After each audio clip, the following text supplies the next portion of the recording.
All right, we are live.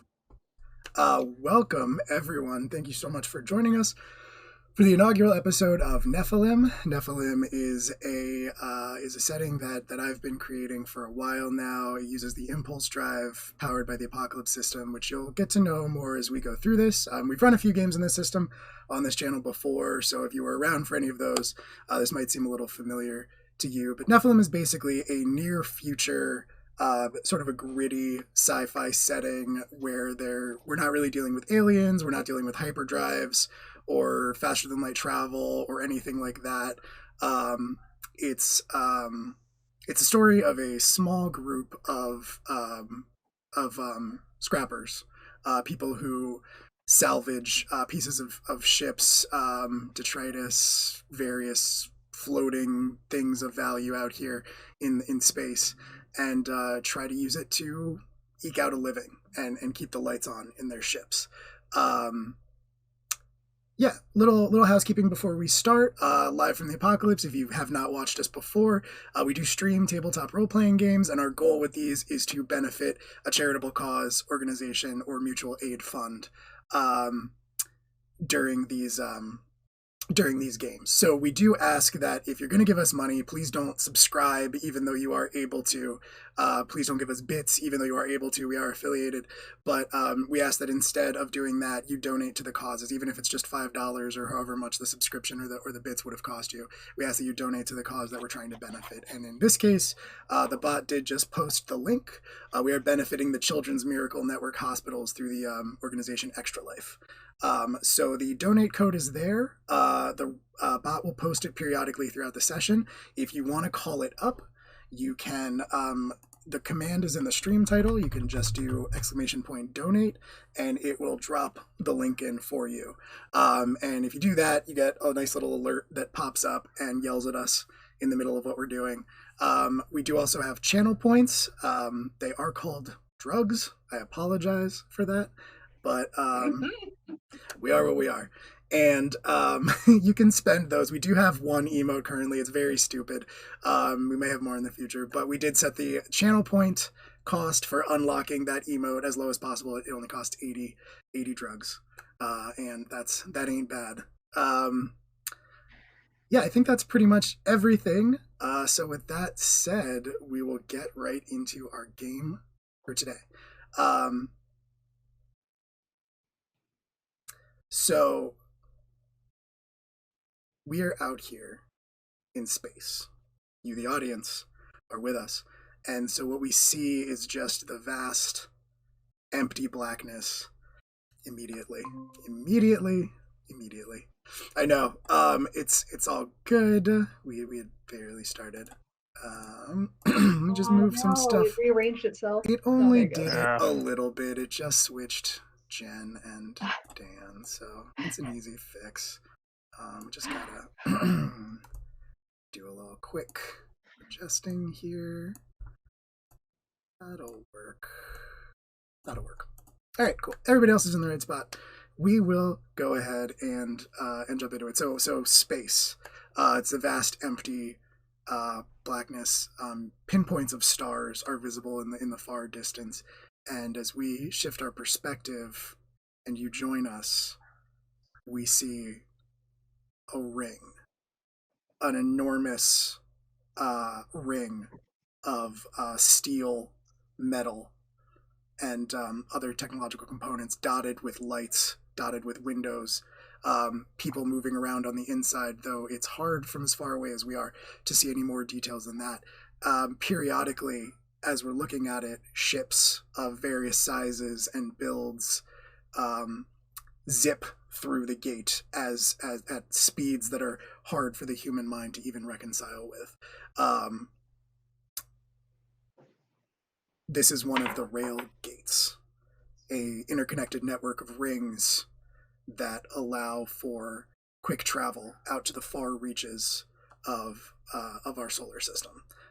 Currently, they go as far as Jupiter, but they are constantly being expanded farther outwards with the hope that mankind can continue to expand. Dotted around the ring gate, as we draw closer, are various ships that are currently docked with the outside. Um, and we draw ever closer to one such ship. It is dirty. It is worse for wear. It's seen better days. Honestly, to look at it, it's really nothing special. Around the outside of it are the grappler arms that allow it to perform its function as a scrapper vessel, currently folded into the side. Um, it has three thrusters, one main one, and two auxiliary stretched out to the side that also act as landing gear. Um, but it's scorched and it's a little bit rusty in some spots. And there's even there are even clearly pieces missing from spots where there should be paneling. Um, and as we draw even closer to it, we zoom in tight onto the side of the ship where there's one word written with a wing bracketing it on the left and another wing bracketing it on the right. And that word is Nephilim. Traveling inside the ship, the inside matches the outside. It's organized. Everything is very everything has its own place, and everything is out of the way. Um, Going down the stairs in the main chamber of the ship into the bunks, into the place where the ship's crew's bunks are. We draw closer to a room. The door is closed, but we pass through it like it's not even there. And there's a flash. We see a flash of chaos on the ship, of screaming and yelling.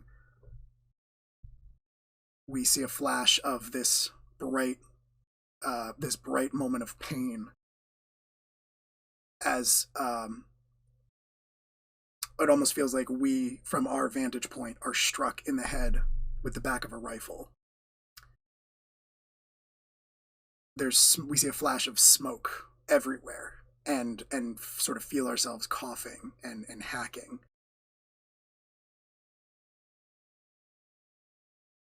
Someone screams.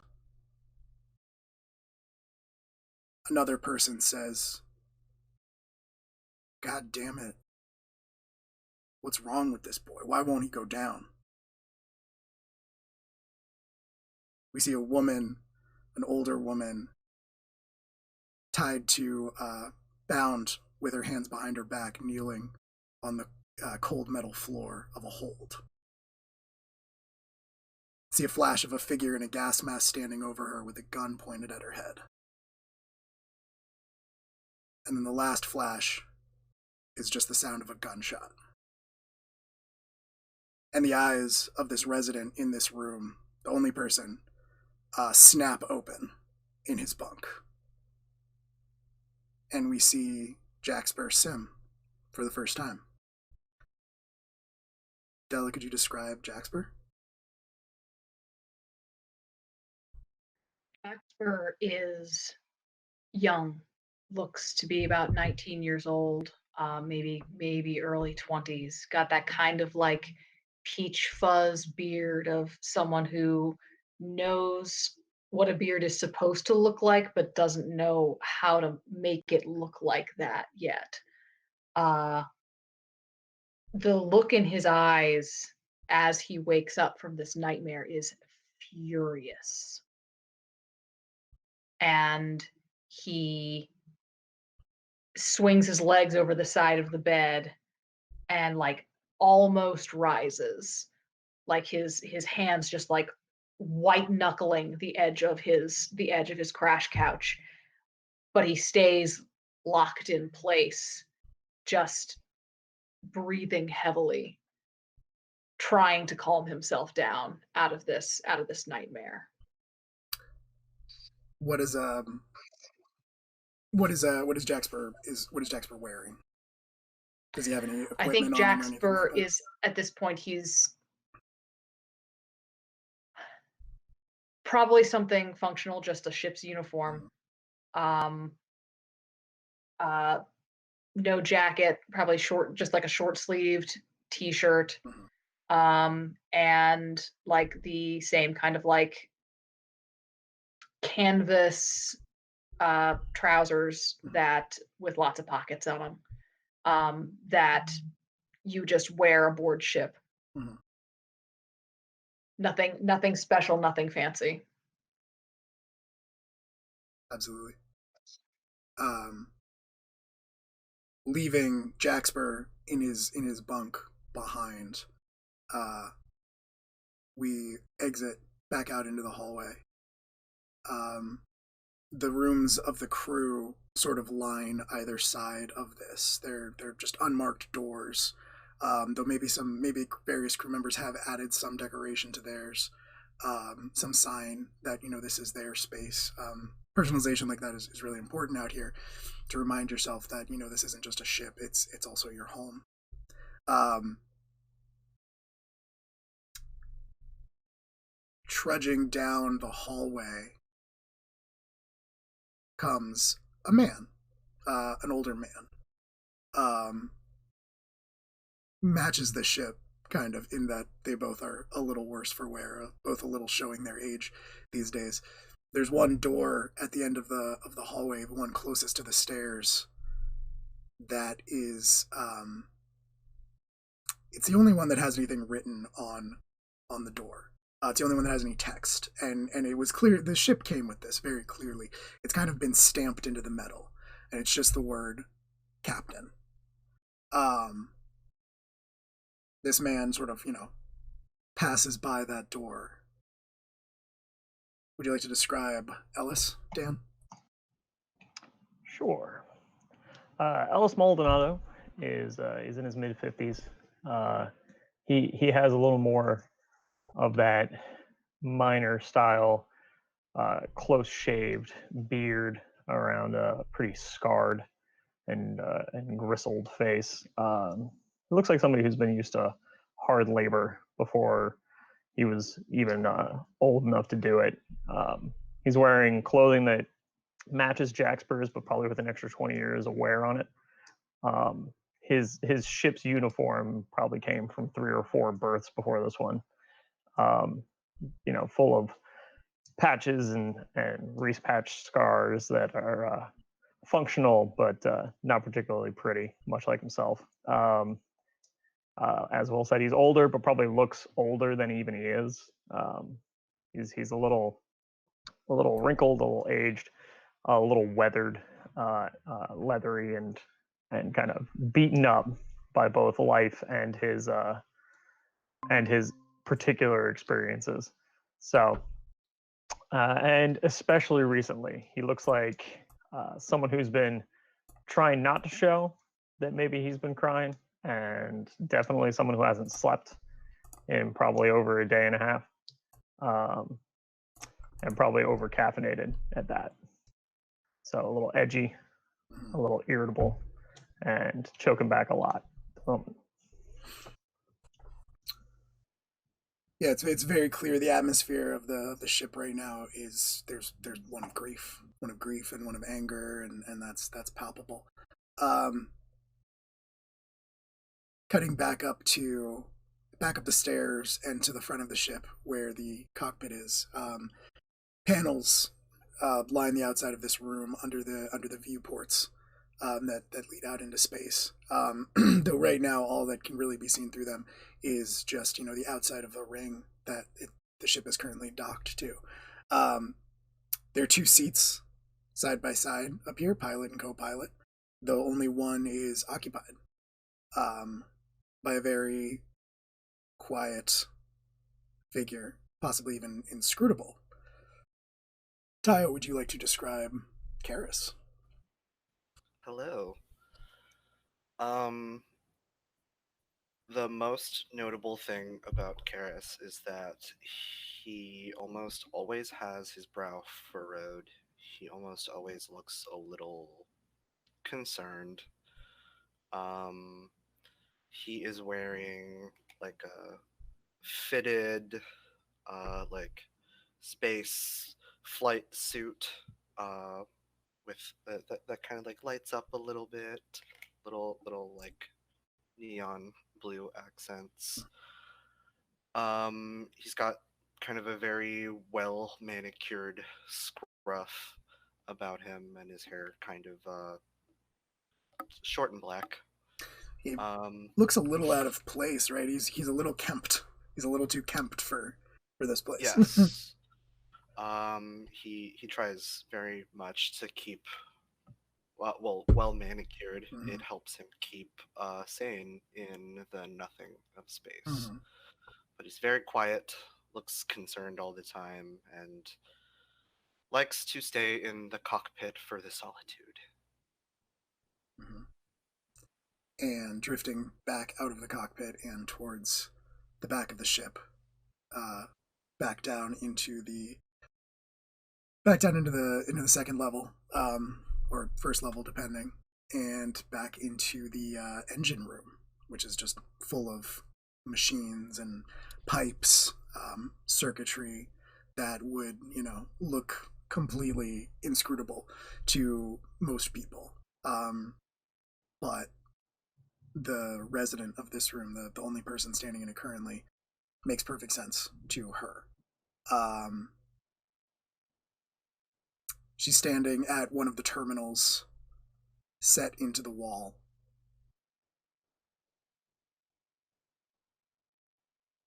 Would you like to describe Maeve? Sure. So Maeve is younger woman, maybe young 20s. And where Ellis has been, I guess, holding back a lot of his grief, Maeve has very clearly just spent most of her recent time crying. Um, you know, red, blotchy eyes, and at this point just seems to be moving very woodenly, as if there's just really no ability to cry left, and otherwise just seems to be mechanically going through motions of checking various parts of the engine room. Mm-hmm. And for probably for like the fourth or the fifth time, you're not sure. Um, at this point, you're watching this video of a woman who would look familiar to us from Jacksper's Dream. This sort of older woman, very tall, um, blonde hair that's almost completely gone gray, sort of with an unchosen undercut on one side where there's clearly some scarring along the side of her scalp. One of her eyes is very clearly, openly cybernetic. Um, and in this video, she is seated in the pilot's chair in the cockpit. Nobody else is in there with her. Um, and she's just speaking directly to camera. And she says, well, Maeve, if you're watching this, I hoped you never would have to see this. But if you're watching this, it means that I'm dead, most likely. Uh, hope you didn't see that happen. Hope you don't have to carry that with you. I hope that it was peaceful, but given the life I've led, I don't imagine that's the case.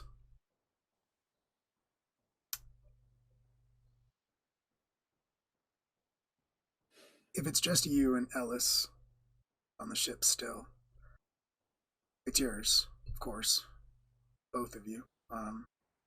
Don't know if he'll want to stick around. Knowing him, he might be moving on, but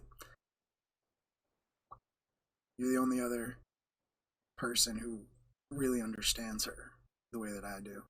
You know what makes her special, what she represents. You want to sell her or scrap her? I don't imagine you'll get much, but yeah, she's yours to do with what you want. Sorry I couldn't stick around longer. around this point, it starts to jump around a little bit and get grainy, and it from that point on, you've watched this so many times, you know that from this point on, it's really just sort of a collection of syllables. It's kind of just jumping around in various points, um, and eventually it just ends, and the video cuts back. The video cuts, and Maeve is talking to a man. The video cuts back. A man pops up on the screen. He is largely bald. He's got some hair around the sides of his head and the back. It's very unkempt, kind of just sticking out in all different directions. He's a bigger man, very large, and he has kind of a beard that doesn't quite cover like the bulge of his neck that sticks out over a shirt that is too tight for him.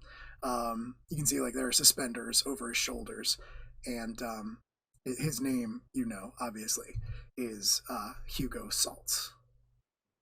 He is the Scrappers Union representative who handles the Nephilim's contract, and for whom the majority of money for the Nephilim is owed. He handles your account.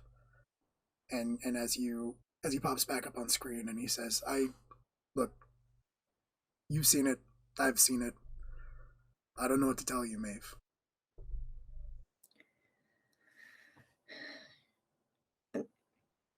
Look, it's not that we're not going to pay the rest of what we owe. We just need a little bit of time to go find out what happened to Grace first. If you could just like put a pause on the account, and we'll come back and take care of it later. I promise. Maeve, you said yourself the ship won't fly. What am I supposed to do here? Grace's line of credit with the union is tapped out. There's no money. I can't give you any more money. You got to pay back what you owe. How are you going to find her with a ship that won't, or how are you going to find whoever did this with a ship that won't fly? I mean, you've got to have, secondhand parts lying around somewhere or something that I'm sure I could manage with. If you just give me, it doesn't have to be great. I'm sure I can make something work. Just look, Maeve, the amount it would cost to fly even secondhand parts out to where you are, it's crazy. It doesn't make sense. I appreciate what you're going through. I understand. If you want, I could try to scrap the ship. I could try to sell it. That'll take out some of what is owed. I mean, you'll have to pay it back eventually, but no, I'm not selling the Nephilim. I'm gonna fix her up. I know what you're going through, and I know we all loved Grace, right? But if you can't pay back what's owed, the ship's not going to be yours anymore, one way or the other. You're a smart kid. You can get her flying. If you can get me the payment, look, I can give you an extension. But I can't help you fix it. I can't help you get her space-worthy again. And if you're late beyond the extension of the payment, I'm going to have to take it higher. I don't want to. My hands are tied.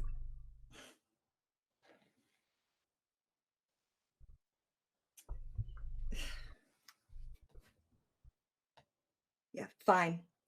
I'm going to get you your money, all right? I'll figure something out. Okay. All right. And with that, she just disconnects. Yeah. Okay. So it's been a couple days now, obviously, since the incident that befell the Nephilim, where you received a distress call from a ship that was free floating without any power, and you went to investigate. Talk to one of the passengers who said that they were rapidly running out of air, and you decided to help. You docked at the ship, and you tried to save them, but it turned out to be an ambush, and the ship was gassed. Most of you were knocked unconscious. Jaxper, due to his incredible resilience, was able to remained conscious for far longer than expected, and unfortunately witnessed the events that followed, where your captain, Grace Miller, the owner of the Nephilim, and a friend to all of you, was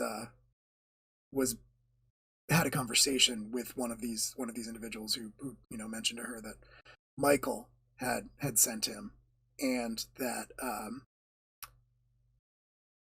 it was time for Grace to go with them. She resisted. She put up a fight. Jaxper put up even more of a fight and really hurt at least one of them. And then there was a gunshot. And when Jaxper regained consciousness, there was just a trail of blood leading to the airlock and no sign of your captain.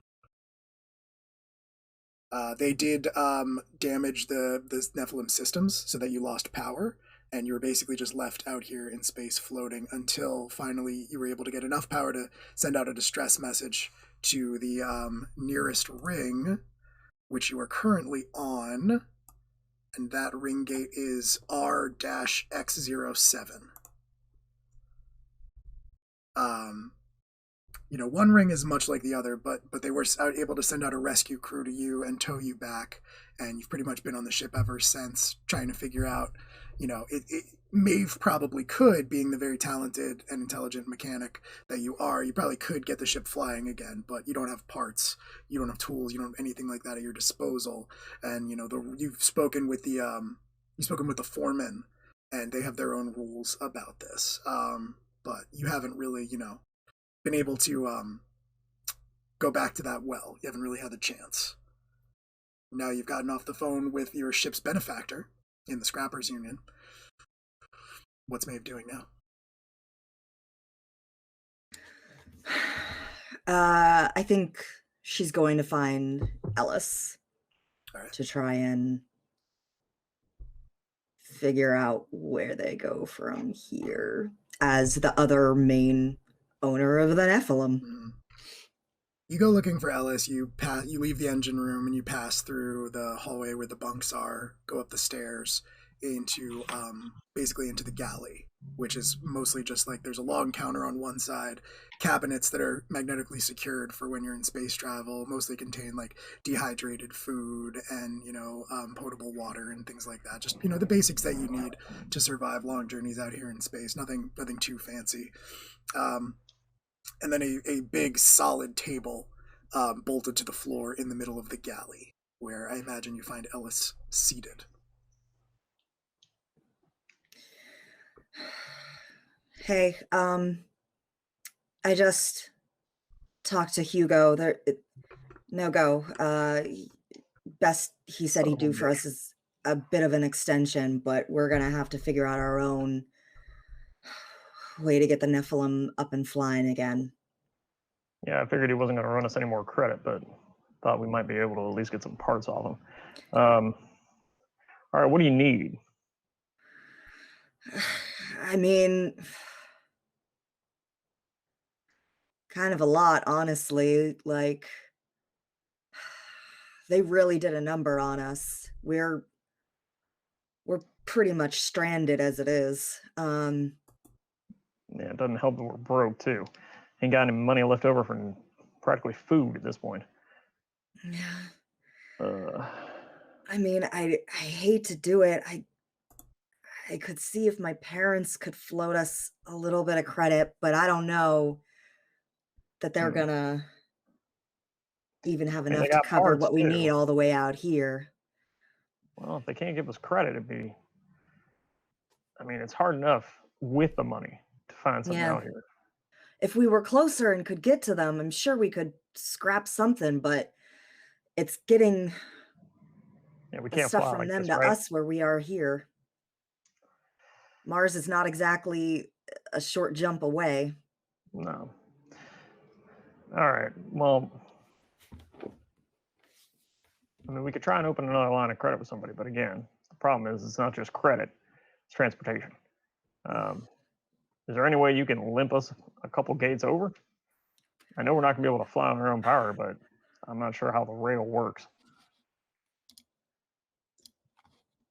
Is that a thing that's possible? So the rail only. So the way that the rails function is they're essentially the same sort of technology as rail guns.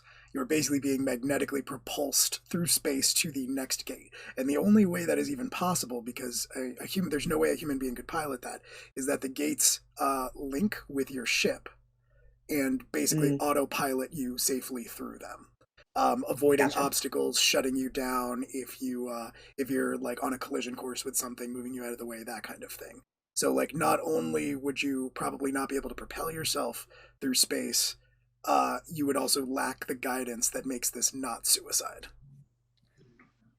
We'd be a dead bullet, basically, and that's not a good idea. Is there anything else attached to the ring? You said that there was the rescue ship that picked us up, but are there any other ships in this pod? I'm actually not super clear on where we are. Yeah, so you're off of we didn't really establish where in space you are. You are out here like in the deep, essentially, like not really close to not really close to Tranquility, which is the name of basically the moon, the society that exists on the moon. You're not really close to Tranquility. You're not really close to the orbital platforms of Takamagahara that orbit the Earth itself, and you're definitely not close to Earth, home of the Earth Coalition. If anything, you'd be about halfway between Mars and Jupiter, I'd say. But even getting back to Mars would be a pretty tall order. Okay. And there's not much out in. We're not even that close to Jupiter then. Right. Yeah. There's not that much out there in Jupiter except for the mining companies. Oh, you mean my history? Mm-hmm. Yeah, I don't know that Ellis would be eager to go that far out. Eager, no, but at this point, Quick I'm assuming question. I would hit up some of my own contacts. You said there were like people moving around on the ring gates. Are the ring gates almost like cities? Like, do they have trading posts set up attached to them? Like, is this civilization? It is technically civilization. People stop at each ring gate is sort of its own ecosystem, right? Like, you have the maintenance crews that keep it running. Grip it, baby. You just got a donation. Slop that down, dude. Hey, dude, crack one for the big boy. Thank you, Marshall, for donating. If you're the Marshall that I know, that most of us know, that's very kind of you. If you're not, that's still very kind of you. Thank you. But extra cool if we know you. Thank you. So there are like every ring gate has like a maintenance crew and an administration. The ring gates are technically Tranquility territory, as they are the ones who built the ring gate network that leads out to Jupiter. Yeah, Ash, I imagine that would be the first time hearing it. I hope you enjoyed it. It's intense. Yeah. So there are like maintenance crews here. There are like I don't want to call it a food court, but it's like all automated, food dispensing systems where it's it's prepared by automation, and then you pay for it. There are Tranquility representatives here. I know I've mentioned the maintenance crew a couple times. And then there are basically like accommodations, watering holes, just places where ships can stop if they're just exhausted from travel. And are there any independent corp representatives on this particular gate? What do you mean by corp representatives? Like somebody with money who's not from Tranquility. Not any of the larger stellar corps. Hard to say. Like the corps don't really have presence out here aside from retail, right? Like if you wanted to get like Zone, if you wanted to drink some Zone, you could find some of that. A lot of them wants to drink Zone. You say that, but a lot of the medical supplies, are sort of manufactured by Crucible and stuff like that. Like the corps have presence out here, but it's strictly within the bounds of their trade agreements. They don't like have offices here. Now there are like at any given time on a ring gate, there are lots of different people milling around who are just kind of passing through. Maybe they like got off of one ship and are seeking travel from another ship. That sort of thing. But there's really no way for you to know which of them have money and which don't. How about a bounty board? Is there a bounty board on the ring gate, Will? You absolutely have access to a list of the current bounties just through the link, which is the very like stripped down internet that ships have when they're out in the deep, far away from any actual connection to the web. On a ring gate, you have access to the full web. So you can absolutely track down. You can absolutely check the bounty boards on here. Cool. But they don't necessarily specify like this bounty is on, RX-07. If they knew exactly where the person was, it'd be a lot easier to bring them Right, back. it wouldn't be a bounty. Right. Okay. Well, as the only one with any kind of experience doing that kind of thing too, I do have intent to go talk to some intermediaries at some point about who Michael might be and who was looking into things for Grace, etc. Yeah. Now I think Maeve basically had a very brief interaction with the foreman of the maintenance crew here on RX-07. His name was Tobias. You didn't really get into detail. It was mostly just like a courtesy call that was like, hey, your ship needs repairs. Do you want us to take care of it? It's going to cost this much. And you were basically like, fuck no, I can do it myself. Exactly. Right. Now, several days later, you're kind of like, oh. You might have parts. Parts is good. Parts might be cheaper than labor. So you've got that lead. You could try to track down Tobias. Yeah. Okay, well, if Maeve knows about that, I think hitting up Tobias to see if Tobias has a line on parts is a good idea, because that makes anything else we do easier if we have access to physical materials and all we're looking for is money. Because if all we're looking for is money, then I'm going to hit up the bounty board and look if I can get a, let's say, some spending money to begin with. Right. To pursue a lead, because we're definitely just looking for generalized bounty contracts. Right. And a quick just interstitial here about the way Impulse Drive works as a system. We don't track currency in the system. It's kind of just assumed that like if you want to get a meal or a drink or whatever, you have that much money on you. But the theme of this system is pretty much that you are a crew that is always struggling for money. It's not cheap keeping a ship flying. So you get certain benefits at every time you complete a contract that basically represent, hey, we've got some money, but we have to spend it on fixing the ship, repairing any of our weapons, things like that, gassing up the ship. And if you have any left over after that, you can spend it on things like getting new gear for yourselves. But generally speaking, when you're walking around, you're pretty much always considered to be broke, unfortunately. So yeah, you have some of those leads.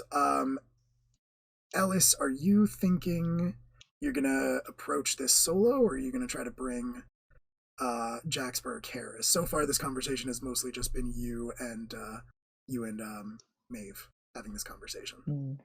Well, so you said that I have access to it on the net, right? So I don't actually have to physically go don't. somewhere for this. You don't. So I'm just going to do some poking around on my own to see if there's, something available that I think might be from a buyer who actually has some level of cash. Okay. I'm not looking for like the 100 credits to go photograph, my delinquent husband or whatever. Right, absolutely.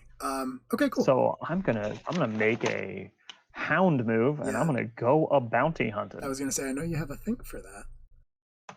I do. How does that work? Oh, I did so badly. Not a great start, but Mark XP. Damn it, Ellis, we're never gonna find Grace this way. Oh, it's worse than Grace, that. who is totally alive out there somewhere. Oh, she definitely is. It's also worse than that. Yep. So when I go bounty hunting, on a 10 plus, I get 2 leads. On a 7 to 9, I get 1 lead. But on a less than 6, the only decent bounty is on a crew member. The SM will tell you who, and the player of that crew member will answer bounty questions. I hate this. Yeah, I bet It's great. I bet Sure you do. do. That was why I was very uncomfortable with making this move. Well, so it's gonna be Jaxper. Of course it is. I hate this. So I get to Okay, blah, blah, blah, blah, blah. At any time during a contract, you may spend a lead to say someone present as a bounty. Then ask the following questions, and you may ask extra leads to ask questions yourself. Otherwise, okay. So all these questions are going to be answered by Jaxper, and the SM is who has a bounty on them? It's Jaxper. Who put the bounty on Jaxper? So under whose name is it on the bulletin board? Della, you do have to answer these questions, but I will say this bounty doesn't necessarily have to be from like your big backstory stuff. Right. You know, this could be like a much smaller thing that you got in trouble for before you joined the crew or something like that.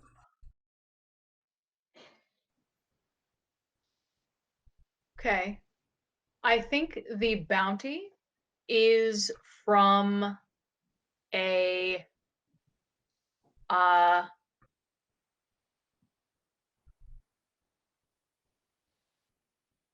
when you pull up the research, I'm really bad at thinking up names.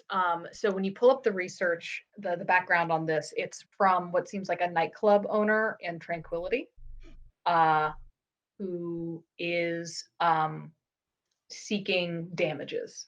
So let me give you the rest of the questions, because then this can spin easier when you think of the tale. Is so who put it on there? What did you do to earn the bounty? Are you wanted dead or alive? And where do we have to go to collect the reward? Okay.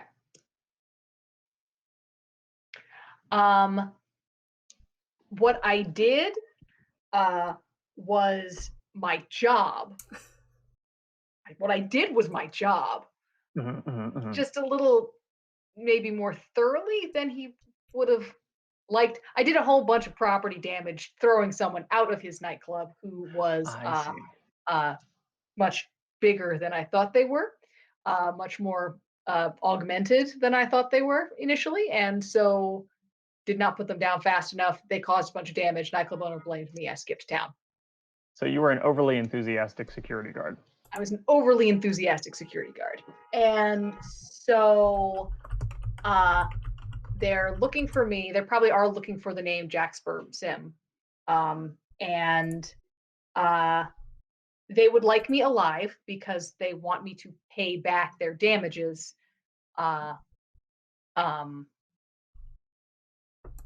And basically drag me to court. And probably the place they're doing this, I imagine, through pretty legal methods. So probably we could go to any Tranquility representative to access this. And to get. Okay, so that's not the worst. No.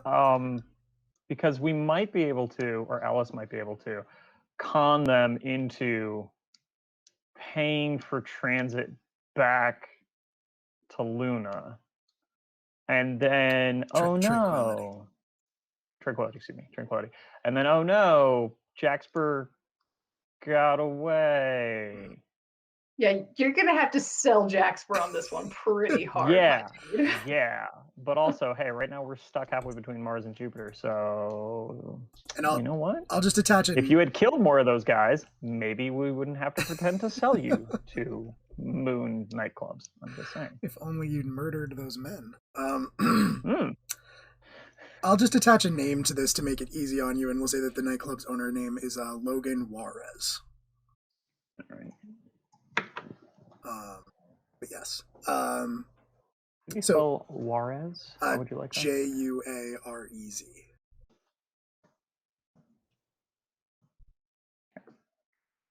I feel like Karis doesn't know. I don't know about this plan yet. Nobody knows about this plan yet, but Alice is the only one who knows about this plan.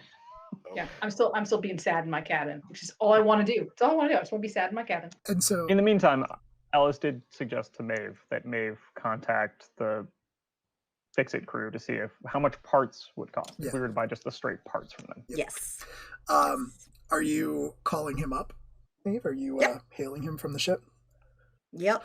Okay, so you split to the two of you split to separate ends. I sort of imagine Alice was just doing this on sort of like a data tablet there at the table.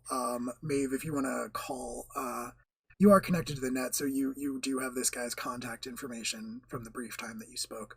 So you can call him on your handheld, your smartphone kind of dealy, or through the ship systems. Either way. Yeah, we'll just say from the handheld Okay.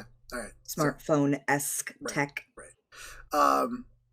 So you call him, and he picks up. He is he's a kind of a big burly guy. Has a beard and close cut hair. Starting to kind of go silver at the temples, but he also has these very thick brows that almost but don't quite meet in the middle. He picks up your call and he says, "Foreman's office." Hi, this is Maeve Delaney from the Nephilim, the ship that got towed in. Mm-hmm. Yeah, I remember. Yeah, I know you looked it over and gave me an idea of what all was needed to fix it up. We were wondering if you have the parts it would need, if that's something we could talk about making a deal for how much that might cost. Oh yeah, if we you've got got the everything. parts. Yeah, we got the parts. Uh-huh. Let me see here. Let's see, just for that, I think it cost you say about and then he quotes you the exact same price he did the first time.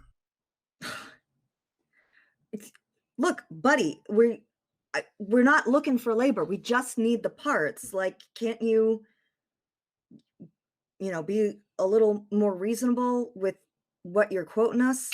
Station rules. Sorry about that. All labor falls to the maintenance crew. So you want it fixed on a ring gate? The maintenance crew's got to do it, and you got to pay for labor.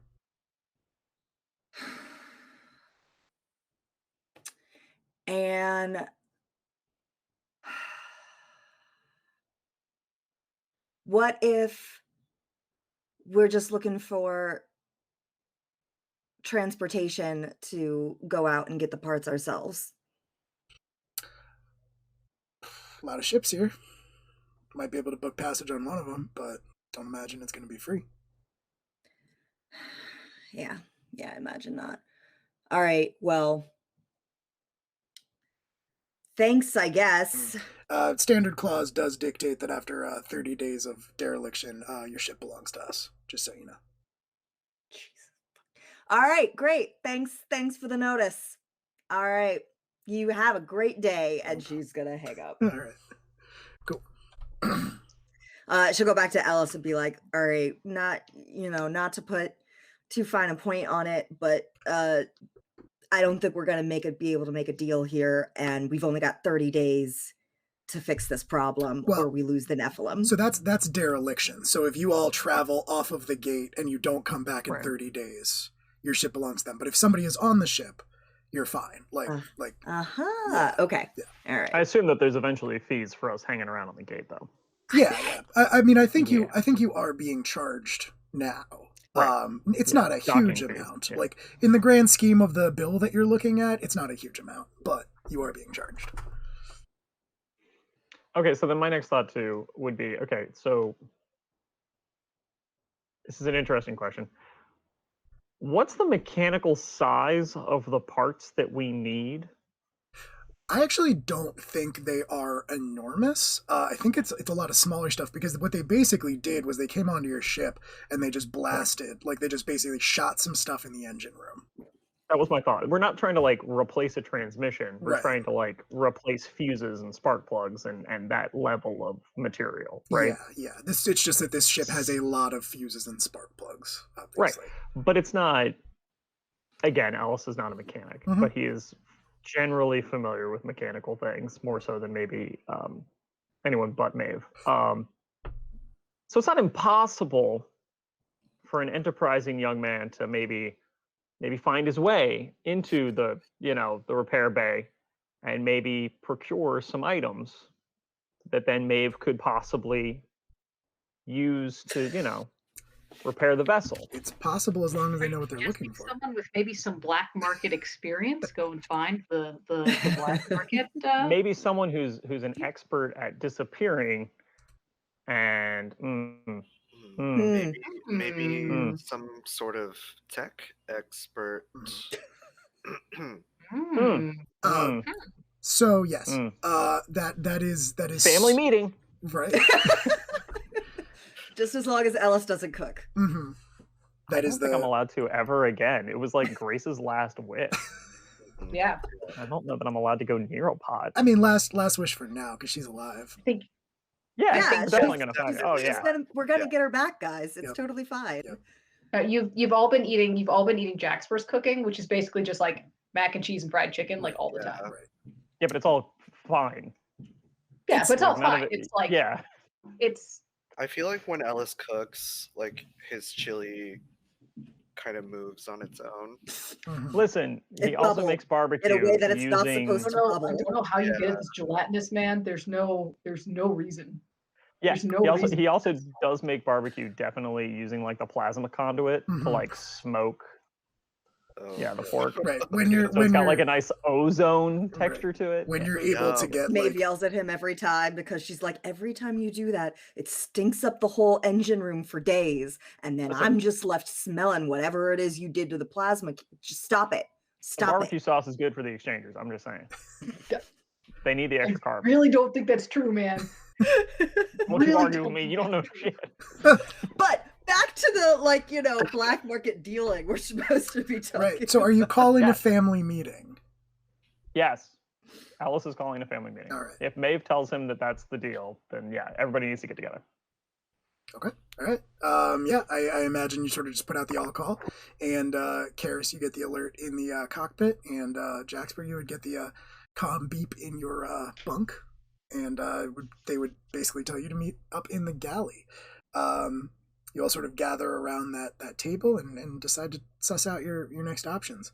And with that, we'll take like a 5-minute break, and we'll come back and see where you go from here. Thanks everyone for watching so far. Please stick with us. We'll be gone for about 5 minutes. We'll play some music in between, and then we'll be back after everybody gets some water and maybe a little food. Yeah, stick around. Thank you. But not Ellis's food. Definitely Not not yeah. Alice's food. We're back. Thank you so much for sticking with us, or if you joined us during the break, welcome. We will pick up right where we left off with the Nephilim crew's family meeting around the solid metal table in the galley. I believe someone is going to have to explain the situation you find yourselves in to Jaxper and Karis. All right. So we're effectively stranded. Grace is either dead or missing. Need to find out who the fuck did it and have ourselves a long, hard chat. Problem is, we're in debt up to our eyeballs. Ship's about to be repossessed, and the engine ain't running. Now, as y'all know, Maeve can fix just about anything, but she needs parts. And nobody wants to sell us parts or get parts to us. And near as I understand it, the local repair shop is a union shop and only gives us the option of all or nothing. So we got two options. Somehow we find another line of credit. Well, maybe three. Somehow we'll find another line of credit. If any of y'all have got any pocketbooks you haven't been, exposing to the rest of us, and find a way to pay for this fix. Second option is we procure those parts via alternative means. And he stares hard at Karis as someone who he knows to be secretive and interesting and very capable. I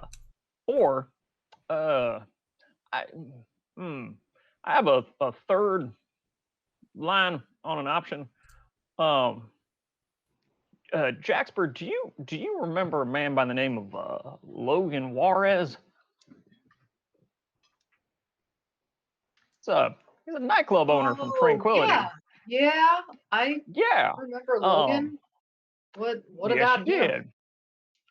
did. Well, it turns out that business arrangement ended perhaps negatively from Mr. Juarez's perspective, and he is particularly interested in having a chat with you to the tune of a mechanically interesting amount of money that we might need. So, if we were perhaps to indicate to Mr. Juarez that we have access to Jaxper Sims, he may be inclined to provide us with the fundage necessary to get the ship, at least as far as Tranquility. Now, I'm not suggesting that we are going to hand you over to Logan Moraz. I don't know a Logan Moraz. I don't care about Logan Moraz, Jaxper, and you and I have a pre-existing relationship that is more important to me. But we could perhaps, I don't want to say lie to the man, but we're going to lie to the man and maybe take some of his money to fix a ship. It's at least an option worth considering.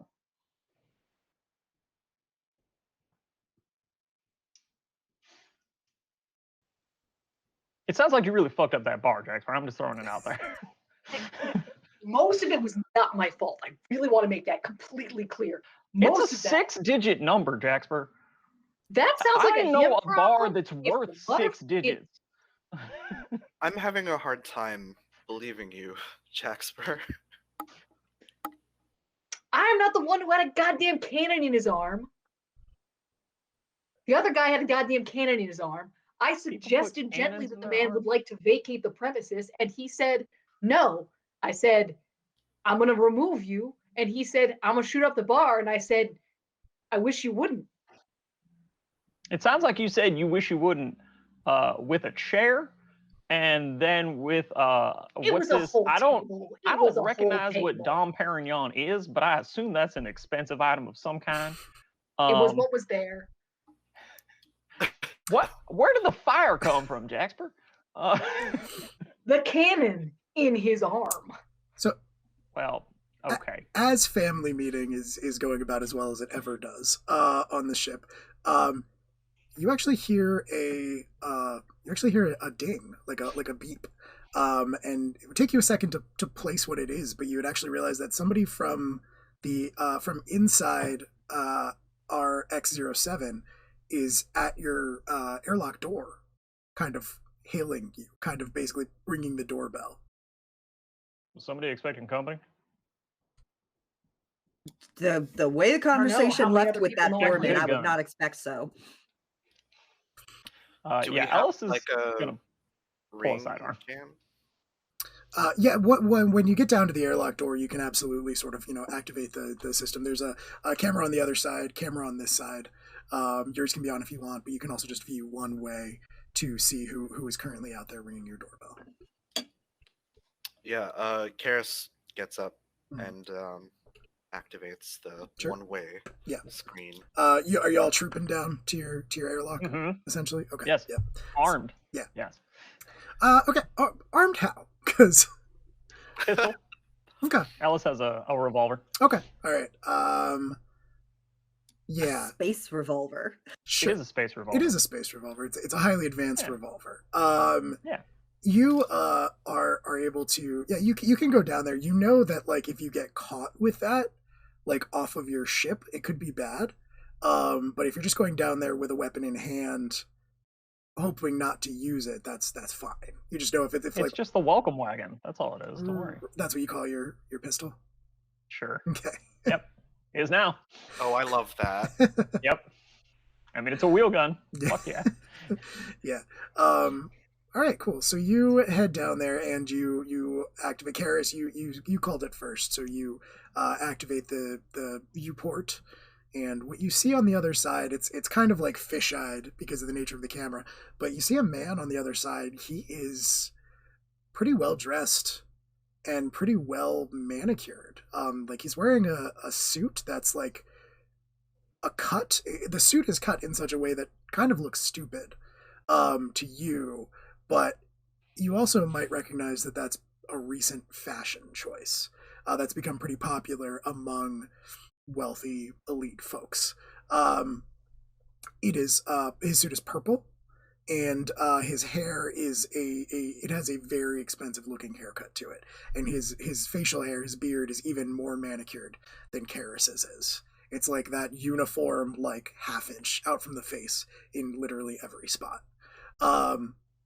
And shaved in the past like 6 hours, kind of look. Yeah, something like that. And he sort of like leans up and gets really close to the camera, and says, "Excuse me, wait, is this the Nephilim?" Through the comms, I completely ignore everything he's saying, and I State your business. Well, if it is the Nephilim, my name is Rashawn, Rashawn Neville, and I'm old friends with your captain. I was hoping maybe we could have a word, if Grace is there. Grace is indisposed. Hold, please. Anybody ever heard of Rashawn? I've been with Grace for a while. I don't know a Rashawn. Delaney? I've never heard her talk about. Yeah, I don't know. Certainly not anybody she would have talked about often.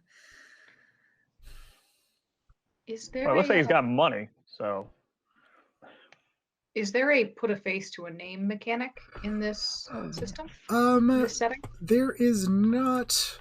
There's not specifically a put a face to a name. You could probably try to like, the space equivalent of Googling him if you wanted to, but that wouldn't necessarily have a role attached to it exactly.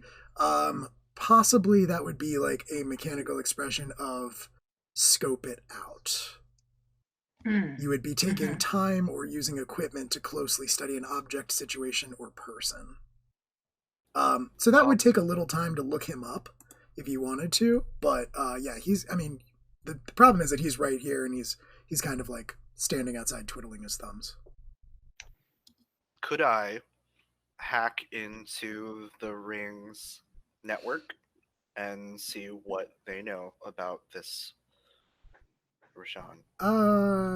Yeah. Since our ship's like kind of linked up to it. Yeah, for sure. we'd I be mean, attached to all their bits, so right? so the way that it works, right, is you are connected to like the internet essentially right now that sort of goes throughout like in any civilized area throughout the solar system. You have access to pretty much the same internet everywhere. So yeah, that's no problem. What you're describing sounds to me like you're trying to access the like logs of the station itself. And so that would definitely fall under hacking. You don't have an infiltrator move for that specifically, do you? I do. It is Okay. called hacking and cracking. Oh, okay. Yeah, you could do that. I think doing it in front of your crew members might elicit some suspicion, but I don't know that Karis would care about that, and the crew may not either. So I guess it also depends if Karis wants to do that while we talk to him. right, exactly, yeah. So 'Cause that probably makes the most I'll, sense, right? yeah. So I'll turn to Jaxper and Ellis. Let me find something out. I'll be right back. You guys just keep them busy. And All right. Jaxper, no chairs, no fire, please. That's a good point, honestly. Kid makes a good point, Jaxper. You destroy one bar. It was 6 figures in damage. All right. That is grossly. That bar is not worth 6 figures on its best day. Exactly. That is a wild insurance claim. Okay, Ellis is gonna play the heavy. Okay. But we're gonna, let me roll for hacking and cracking. Yeah. Yes, I'm just gonna take a quick look and say like, hey, sizing him up on the cam. Yeah. Like, am I worried about this guy coming into the ship? I mean, he doesn't look like he knows. Like, he doesn't look like he's ever been in a fight. Right, because we have like nothing else to lose, really. Right. You know, like if he breaks in, like, okay, fine, fuck, what are you gonna like kill Jaxper again? Okay, Mhm. whatever. So Good luck, dude. right. So yeah, Better than Ellis's you have attitude is tried. basically like, if nothing else, we're gonna mug him. Like, so I'll like pop open the door and be like, Grace ain't here, but if you want to take a seat, we could certainly use some conversation. He looks you up and down, maybe. With the wheel gun, like obviously Right. apparent on my person. Yeah, he sort of takes a step back and says, will she be returning soon? I must admit I'm a little apprehensive about. Yeah, you and me both, partner. not a lot of good strangers on a ring gate. And then, if we want to resolve Tayo's roll, I'm Yes. going to do another bounty hunter move. I did In a not roll moment. well. That's fine. That is a success. A 7 is a success. I believe. I don't know your move specifically, but what does it say happens on like a 7 to 9? On a 7 to 9, it is no cakewalk. Choose 2. So I am already going to get us into potentially a small bit of trouble. Yeah, we'll see what happens. It's fine. So my 2 choices are going to be it's going to take a while to get in, and I have to leave behind traces of my incursion that could potentially incriminate us. Okay, so you're gonna be involved in that for a bit, and you are gonna not be able to fully clear your tracks from being Keep here. them talking, guys. Keep them talking. Yeah. Well, I'm not going to keep talking to him. What I'm going to do is I'm going to affix him with a steely glare. Yeah, he doesn't care. Because once again, Ellis rolls great. But a reminder, every time you fail in this system, you get to mark an XP. It's true. So that's 2 for me. Yay. So there is that. Also, Jen, Fail forward. Jen, you froze. Quite I'm literally, sorry. that's all that happens is he just laughs in my face and doesn't care. So the steely glare fails mechanically. I have chili in my beard or something. Like it just. He's just sort of like not paying. He kind of like is just not paying enough attention to you. He's kind of like looking around. He's like a little. Right. I'm trying to like do a hard man move, and he's like. Right.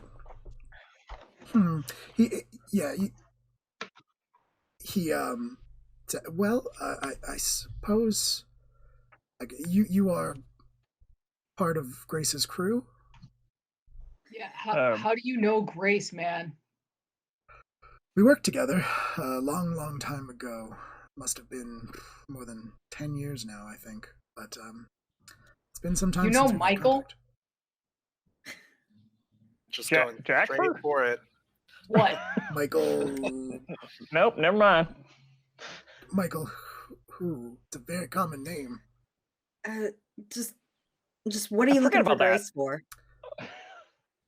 I was hoping to hire her, actually.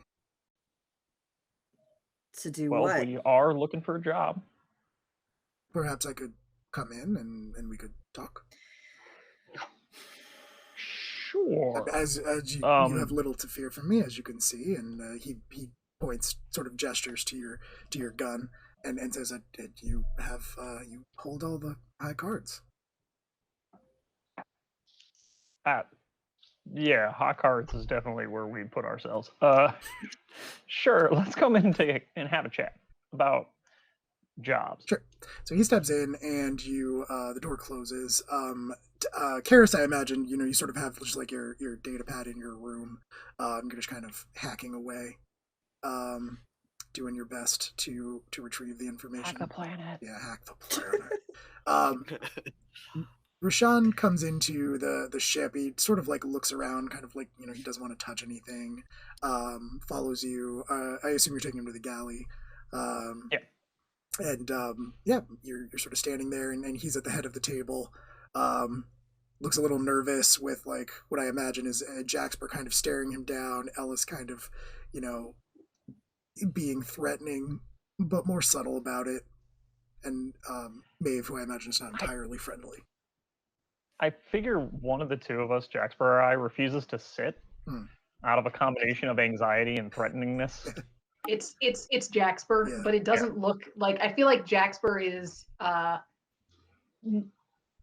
probably not making eye contact with the guy. Probably doing that, like just staring through the table, like arms crossed, leaning up against the wall, just like giving off surly teen vibes. Super surly teen vibes, Right. but like not sure if he's gonna start swinging or if he's gonna start crying at any moment. Just angsting all over the side of the galley. Oh my god, he's 20 seconds away from writing poetry, man. At all times. At all times. At any Crawling given in My point. Skin by Linkin Park is just constantly playing in the background. You look at him. Oh, man, just a rat in that cage, huh, Jaxper? Oh man. despite all my rage. He so Neville stands there, kind of adjusts his jacket, looking a little uncomfortable, clears his throat, and says, "Well, Have a seat, sir. Let's talk business." of course, yeah." He sits down and unbuttons the bottom button so he doesn't wrinkle his jacket as he sits down, and he um well I don't. I'm getting the impression you don't expect Grace to return anytime in the near future.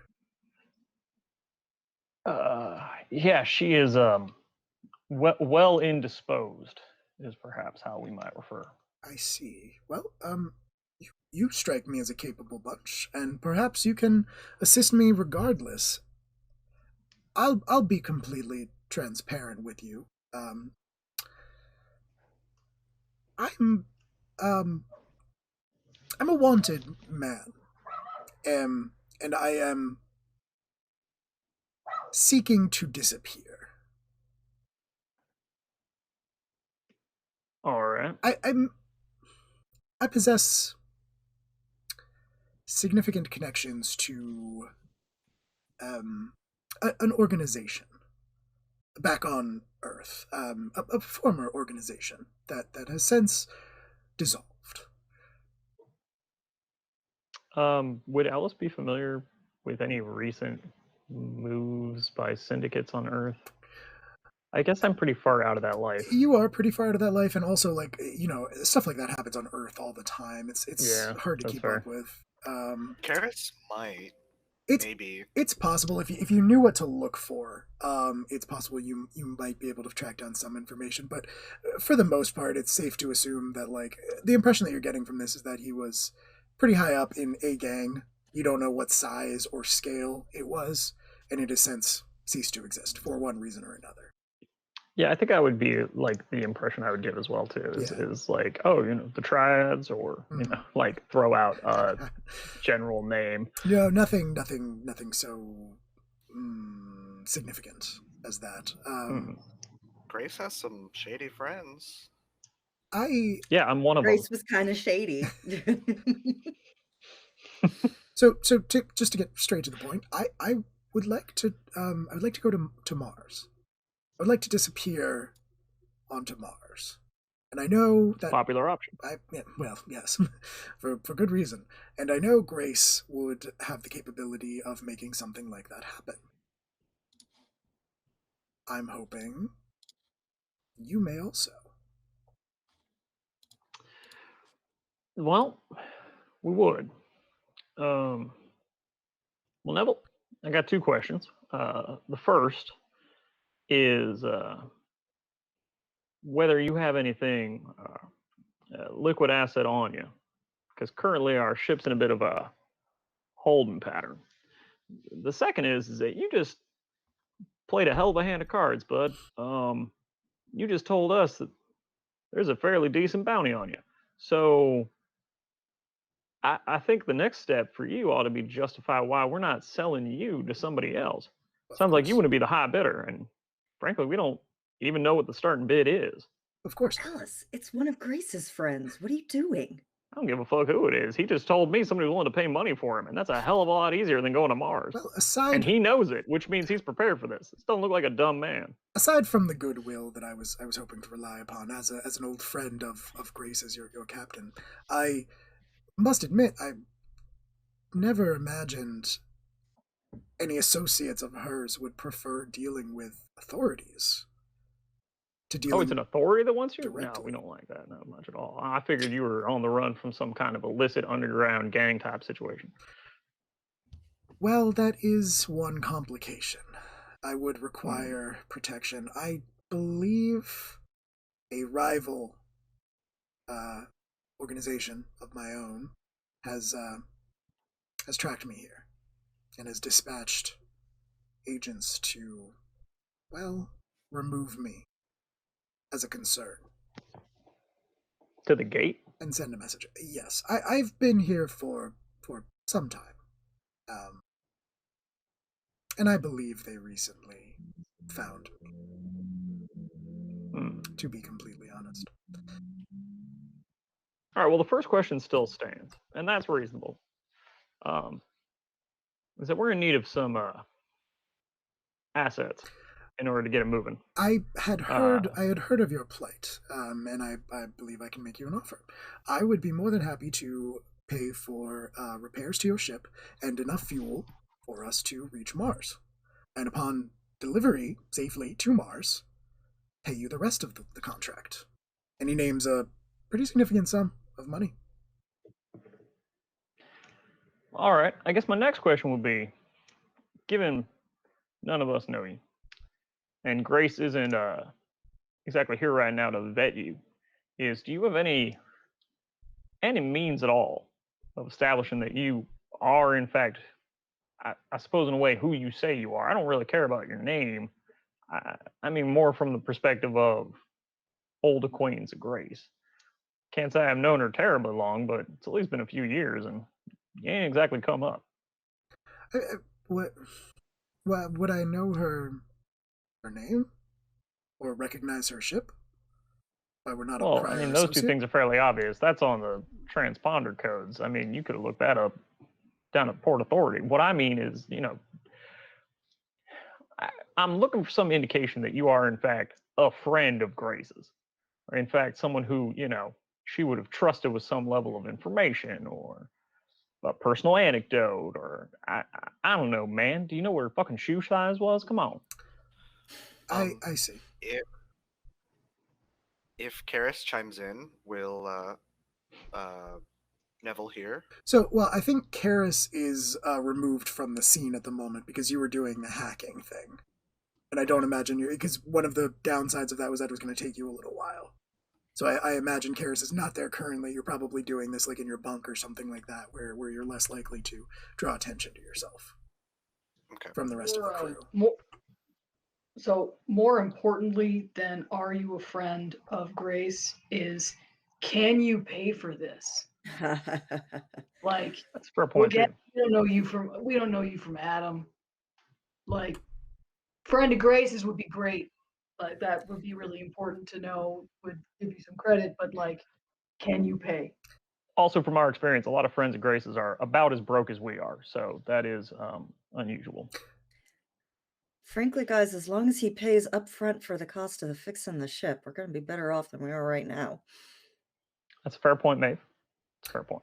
I'm not sure how you would like me to establish my financial credentials, but I can show you evidence that Grace and I go back a long ways. That'd be some good bona fides.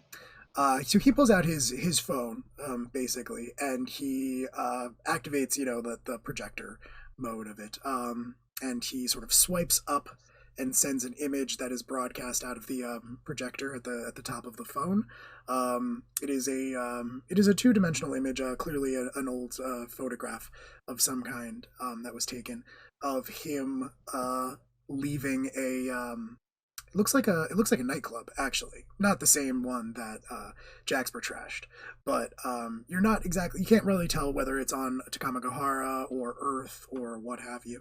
But it does appear to be a nightclub of some kind. You can see that there's a line of people behind, dressed fashionably, waiting to get in, and it's a photo of Neville himself walking out. On one side of him, on the far side of him, you can sort of see that there's a big person, but you can't really make out any details because on the side closest to the camera of him, standing slightly back, you recognize a younger Grace, sort of looking around with like the stone face of like security or a bodyguard almost.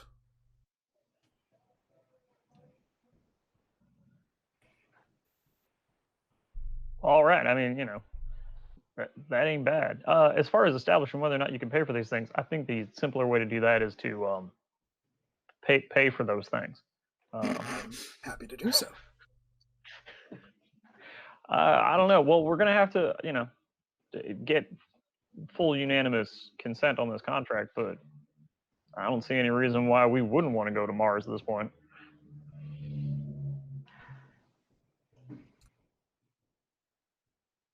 We could certainly use the liquidity.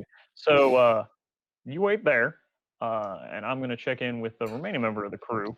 For now, I think we are interested in your contract, sir.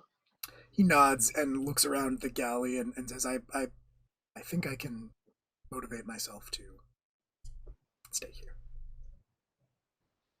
Certainly safer than an open bar. And I give Jaxper a look.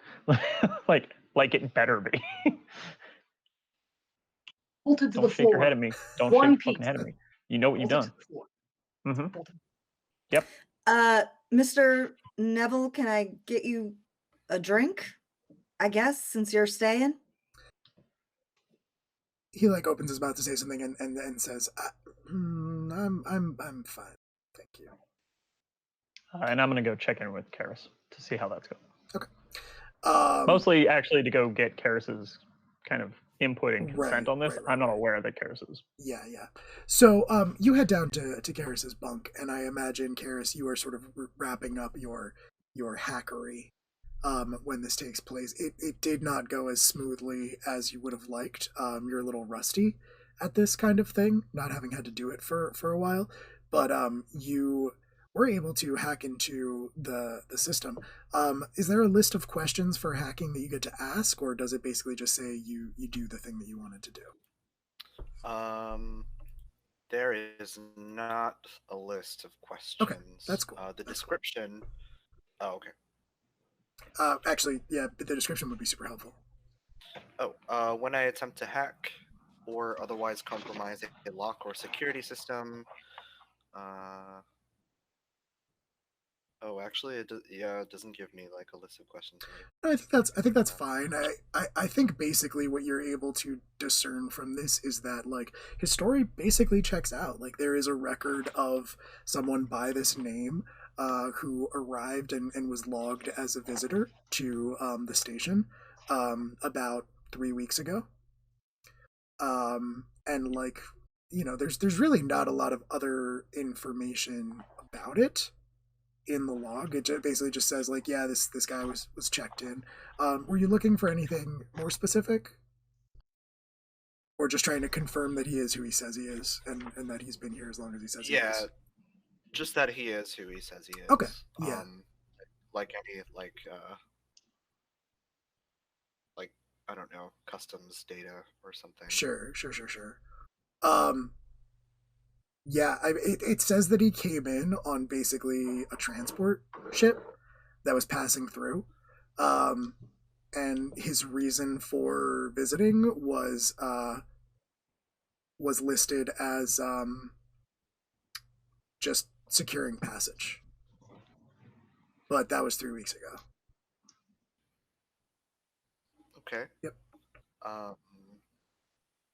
All right, I guess if this is our only avenue to getting the Nephilim fixed, let's go for it.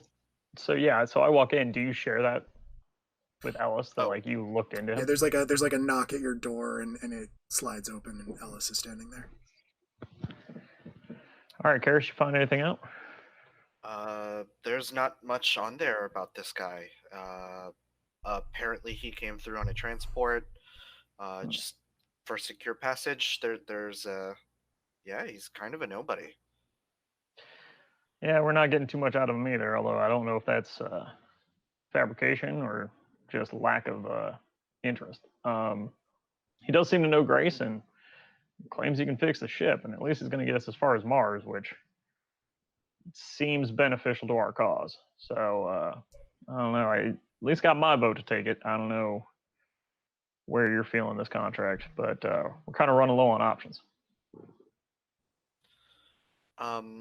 Sliding his Zeta pad back under his pillow, as discreetly as possible, he stands up and, okay, if you think this is a good idea, I'm behind you. I don't know it's a good idea, but it's certainly the least shitty one we got. Fair enough. Yep, back to the galley. Yeah.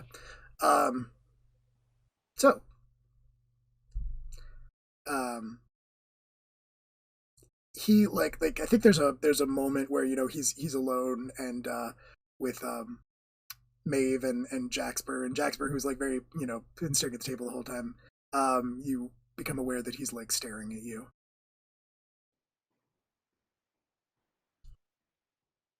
Yeah. Have we met before? You seem familiar. Probably not. No. Huh. Just one of those faces, I suppose.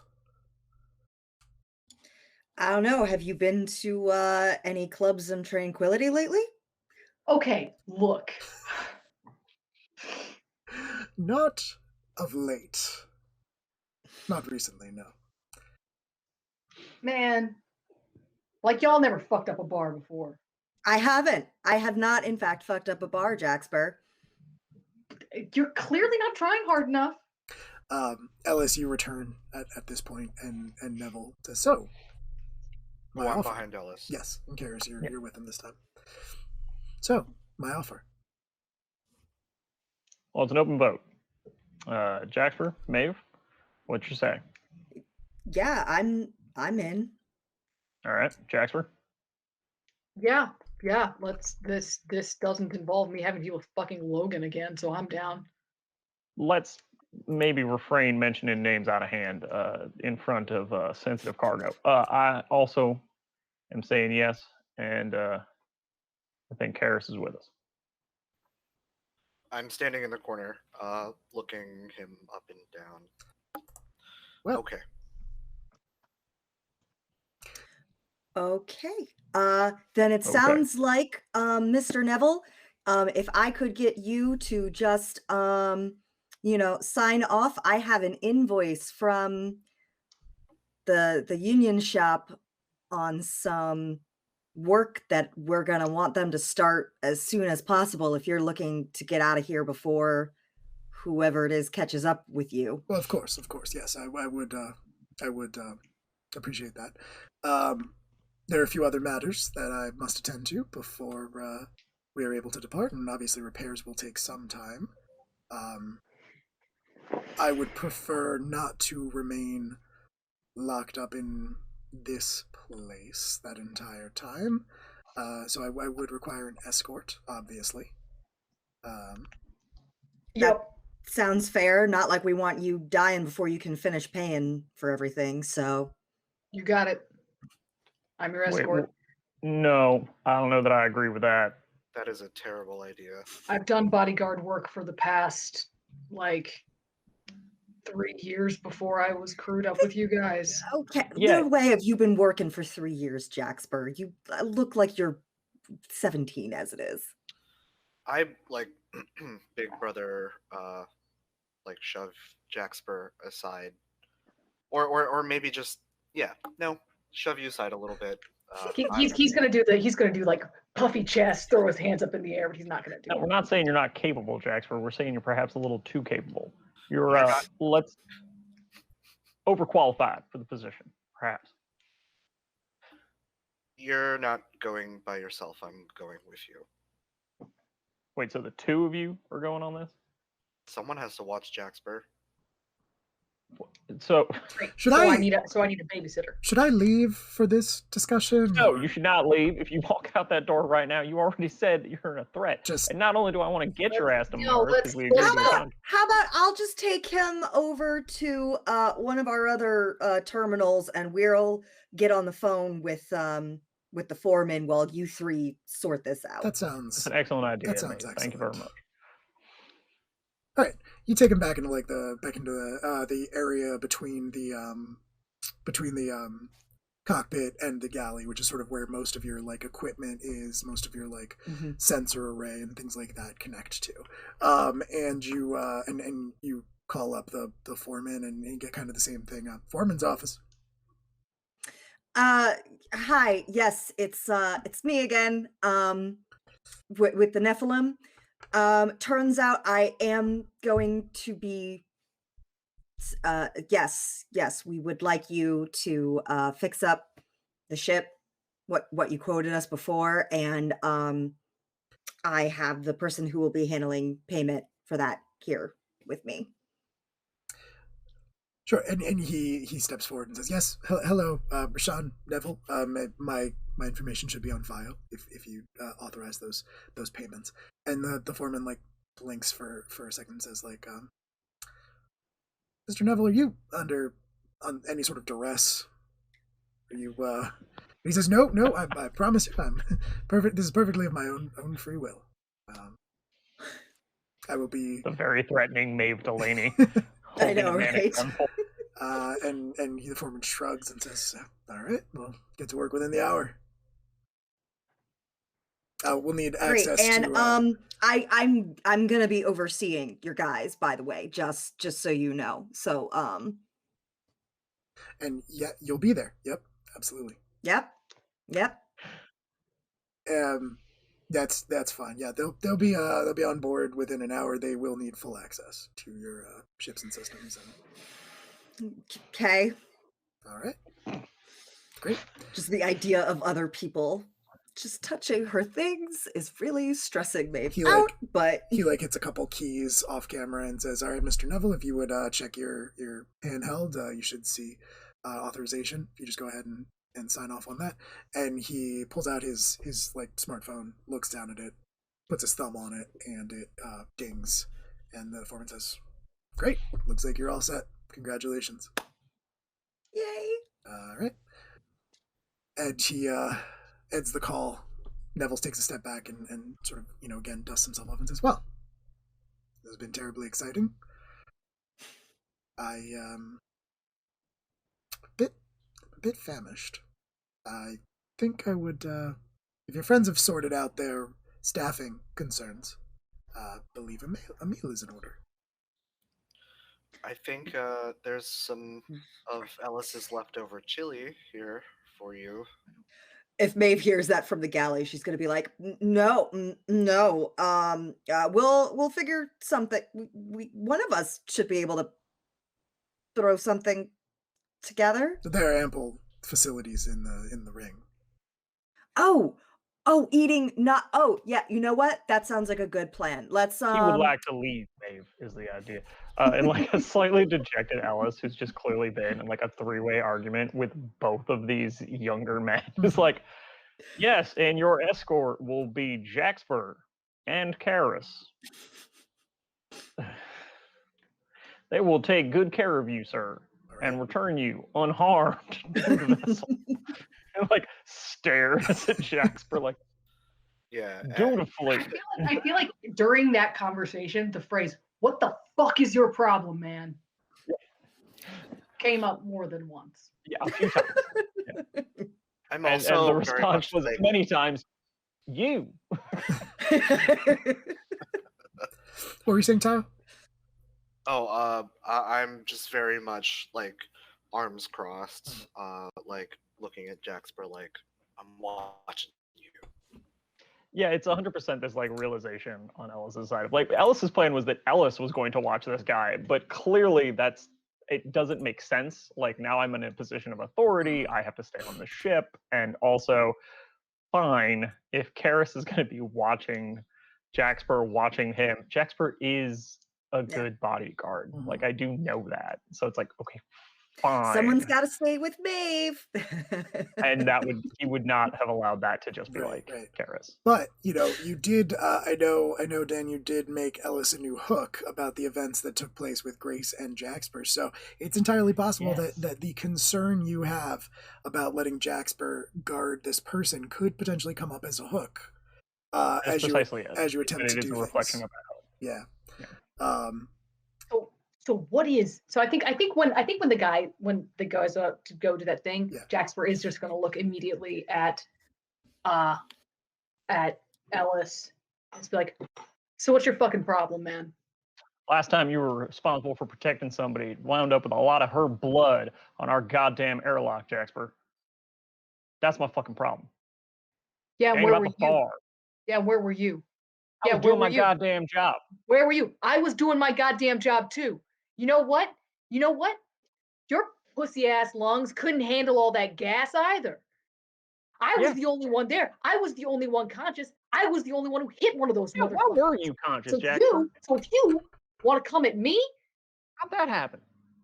how'd you stand up so fast after everybody else got knocked out? After me and Karis were down for good 12 hours?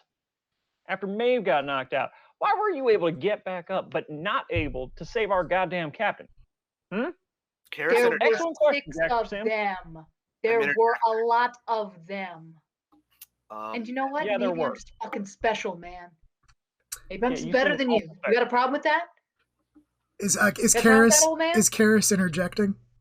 Yeah. Karis just puts his arms on Jaxper's shoulders and goes, "You're cool now, right? You're cool now." Yeah. If we're cool. But you know what? I'm on Yeah, this we're ship. cool. I'm on this ship to do a job. And if you don't think I can do that job, then kick me off the ship. Don't pull this shit. I don't have to be here, man. I think you do. I think you do have to be here. I think you got some people to make some shit up to. And I think one of them is in the other room working with somebody we don't know to find one of the most important women in her life. So I don't think you owe it to me, maybe. I think maybe you owe it to her. I'm glad we agree on something, old man. Yeah, me All right. too, Jaxper. I'm gonna go to the fucking ready room, get my shit together to do my job. Good plan. Dick. Stomps out. Good. Good. And I think there's Ellis's experience with angsty teenagers being that of a terribly conservative Texan father. right. And I think there's like If I hit him harder, I think there's like a moment of like Maeve and Neville standing in the airlock between the two rooms, and you can kind of hear the muffled shouting through it, and Neville kind of just like,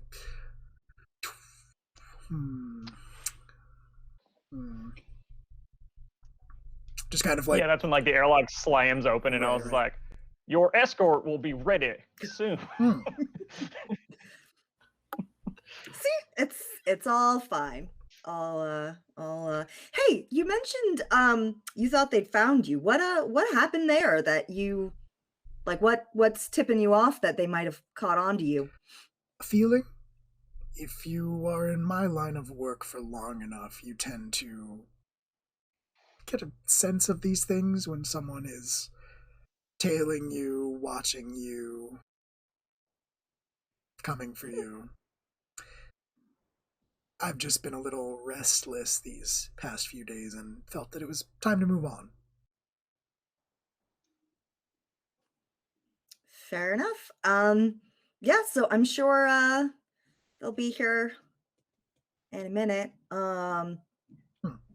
You're all right to wait. I just want to go prep some stuff with the engine room because the guys are coming, and I want to make sure things are that they don't start touching things they're not supposed to be touching. So I would not, Miss Delaney, or Maeve, whatever you prefer. I wouldn't want to say anything to damage my trust with your crew, tentative as it may be at the moment. But for future reference, if you plan to carry on in this line of work, I've told you that I am a wanted criminal. Would not be advisable, generally speaking, to leave me unattended in the vessel that you call your home. But we're like, co-workers now. I'm sure it's fine. God damn it. I see. Absolutely not fine. I see. Damn it, Delaney. Fucking Jesus. Wait, where is Karis? Because wait, so like the door slammed open, and then Alice was like, "Your escort will be with you in a minute," and then I stomped off, obviously. Yeah. But I presume like Karis stayed in that room. Yeah, I'm there. Yeah, I think Karis, and shortly after Jaxper, who's now like cleaned up a little bit, now dressed a little bit more like Karis. Yeah. In that kind of like, we are matching bodyguards now. like enters like shortly after. Mm-hmm. And well, we could join these two scenes pretty much at this point, where Maeve is like, no, but we're like coworkers now, so it's fine. You seem trustworthy, sorry. I mean, my mom was a wanted criminal at one point, and she's just fine. So It's the nicest thing anyone said to me in some time. However, I believe we are ready to proceed. It seems like. great. So I'll just leave you with them then, and I will go get her all fixed up. Great. Can you give me any information, sir, on what kind of active threat assessment I should be running? I wish I could. Like I was telling your coworker. There were I've been getting a bad feeling about these things, and just that I've been watched. But they wouldn't be particularly good at their job if I could tell who it was, would they?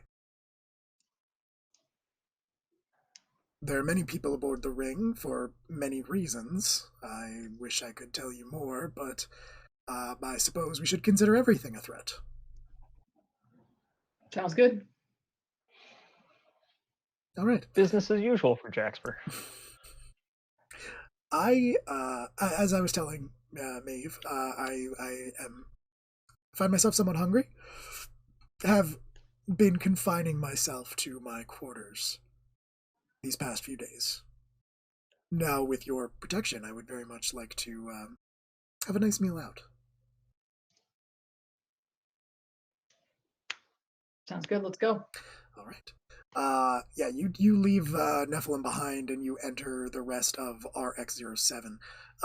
It is it's mostly just a lot of long hallways, obviously, given its nature as a ring.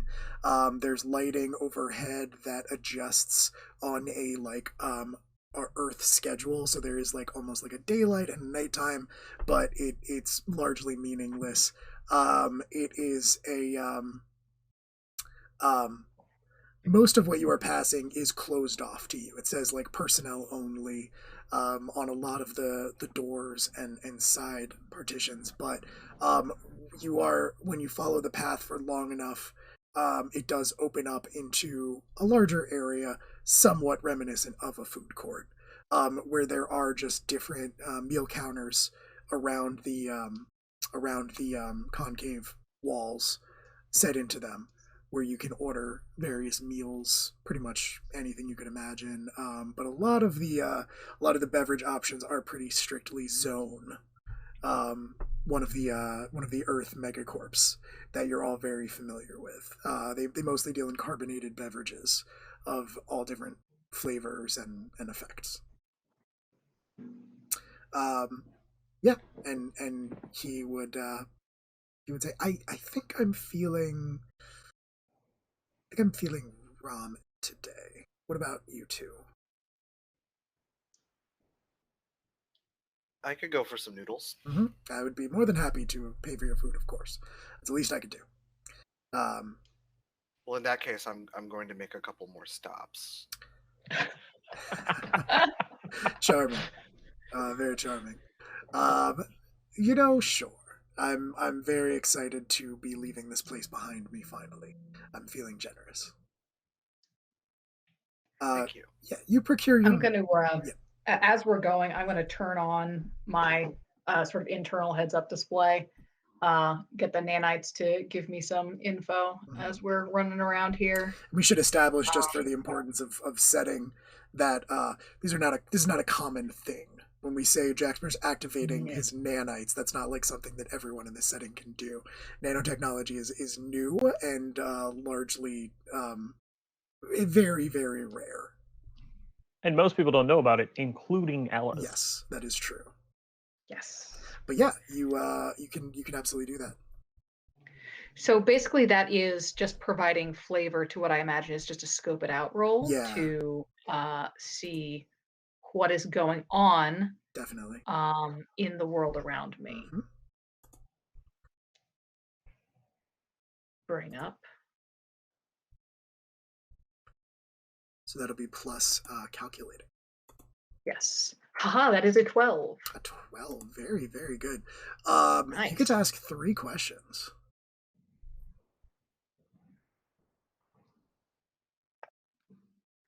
As we are walking, so I'm going to, what I'd like to do is, can I hold 2? Yeah, yeah. I mean, you're essentially holding 3. You can ask as many as you Yeah. want now, and then hold the rest. So what I am going to be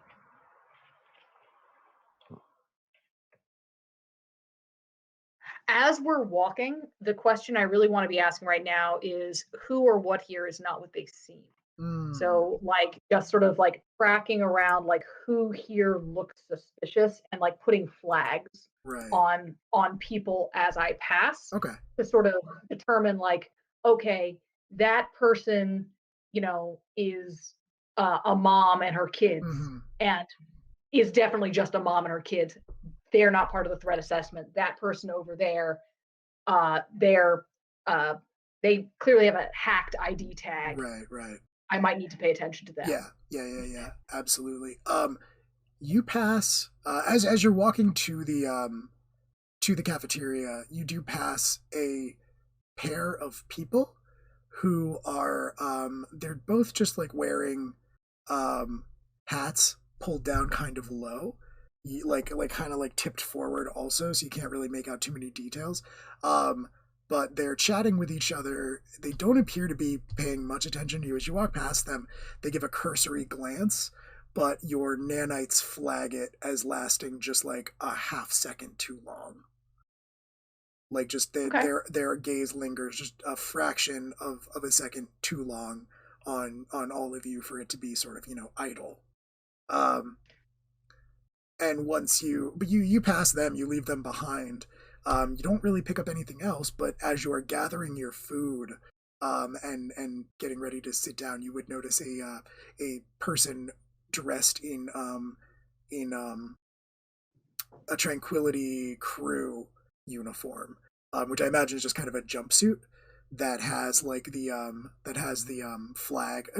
In this case, it wouldn't be a flag, but it has the symbol of Tranquility running down each sleeve, which is it is like a dark blue jumpsuit, and down each sleeve are the moon phases in white. I'm going to nudge Karis and just sort of like uh, alert him Yeah, in a. that person your nanites can tell is dallying. They're making themselves look busy, Okay. but they you get the impression that they're lingering. I'm going to alert him on his handheld. Okay. Yeah. To those people so that I'm like, so it looks like I'm just sort of texting. Yeah. Because I don't think I'm trying not to I'm trying not to make it look Right. like we know that they're watching us. Sure. And yeah, you all sort of went with your food on your trays. You punch in your order in the ramen counter, and it slides out. A slot opens in the wall. It slides out on a tray, and one at a time, and you pick them up and you head to one of the tables. There are other people dining all around you. Some of them kind of look like you, scrappers, a little rough and tumble, a little dirtier than other people. But there are also probably what you would recognize, probably a few miners, maybe just a few haulers. A couple of like a couple of people over at one table who just look out of place, not in a suspicious way, but just kind of like oh, that's weird, why would they be out this far? But your nanites don't ping any sort of threat from them. You sit down with your food. Neville's making small talk with you, but I don't imagine is getting much in return except for maybe Karis. And gives up fairly quickly and says, so I mean, Jaxper would talk about sports. Right. Like right. if sports teams are a thing, Jaxper would be like talking about sports while the nanites are running in the background. Yeah, we could say running their stuff. we could say sports. And after the exist. ramen, Karis is eating a rather large, inappropriately large for one person, ice cream sundae. Yeah, I think the pair of us probably eat a lot more food than our size would suggest. Yeah, that makes sense.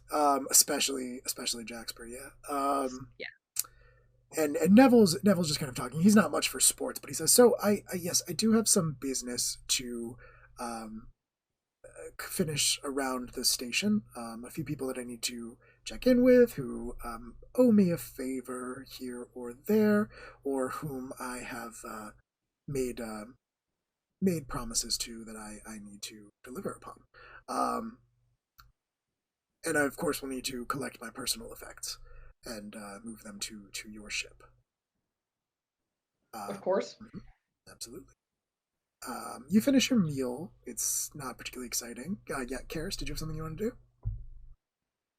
I was wondering if there was a way I could discreetly use my micro drones to bug Neville. Ooh, micro drones.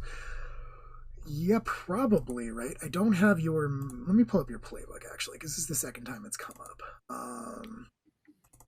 You are the infiltrator. There's actually a hound move that does that. Um, I just posted it in Nef chat. okay, cool. You remotely spy on nearby. Yes, okay. There is one that allows you to remotely spy on a nearby location you can't physically reach. I think that's more than fair. So you'll have to discharge the move and roll plus calculating. Okay. Plus calculating. What is my plus calculating? Plus 1.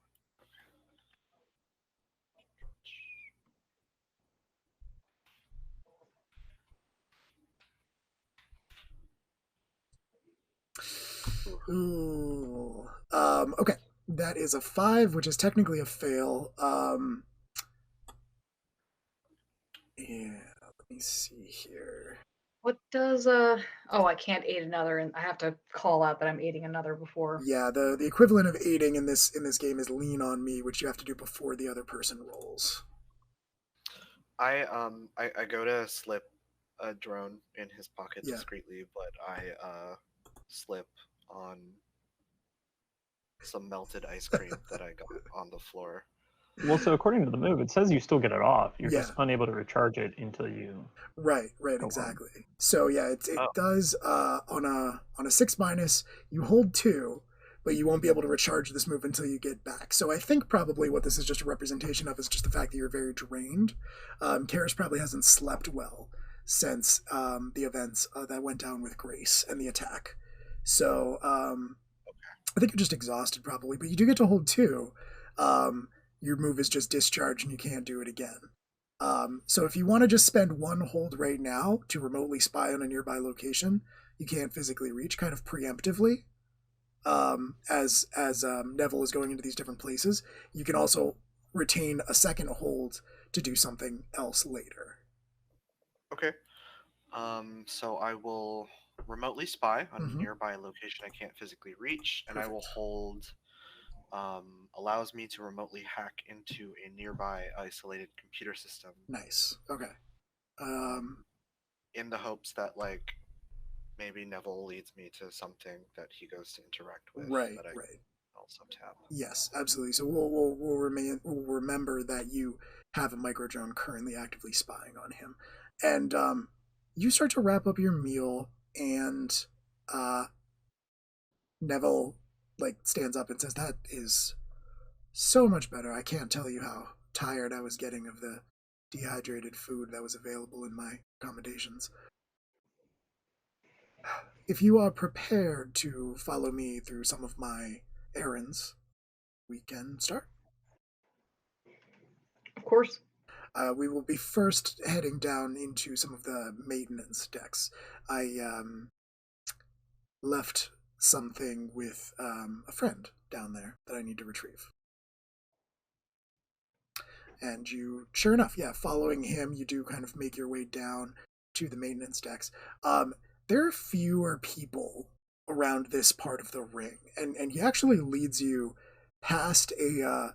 There's no door or anything like that, but there is a plaque on the wall that is declaring this to be personnel only. And you pass that, sort of disregarding it, If either of you bring it up, you feel free, but if not, he's just going to keep walking. And he stops outside of the he stops outside of one of the doors. You do pass a few people walking in the opposite direction, a few crew members. They don't seem to like ask you any questions. You don't know if they know who Neville is or what, but they don't really seem interested in you all that much.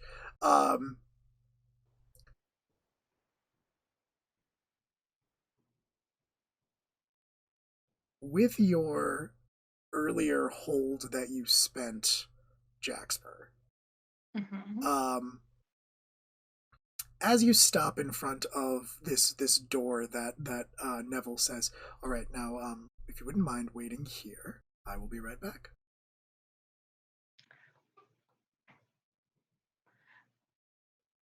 That seems like a bad idea. No, it's I'm not gonna quite. say that. I don't say that out loud. Sure. What I'm going to ask for my next hold is, what should I be on the lookout for here? Okay, all right.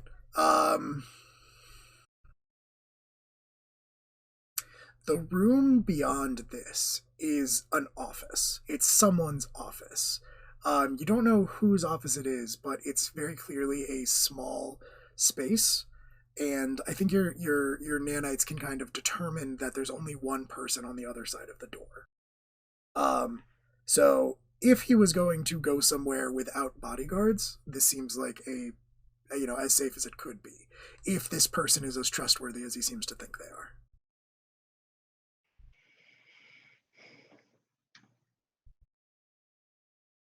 Is this guy gonna try to shoot you? I don't think so.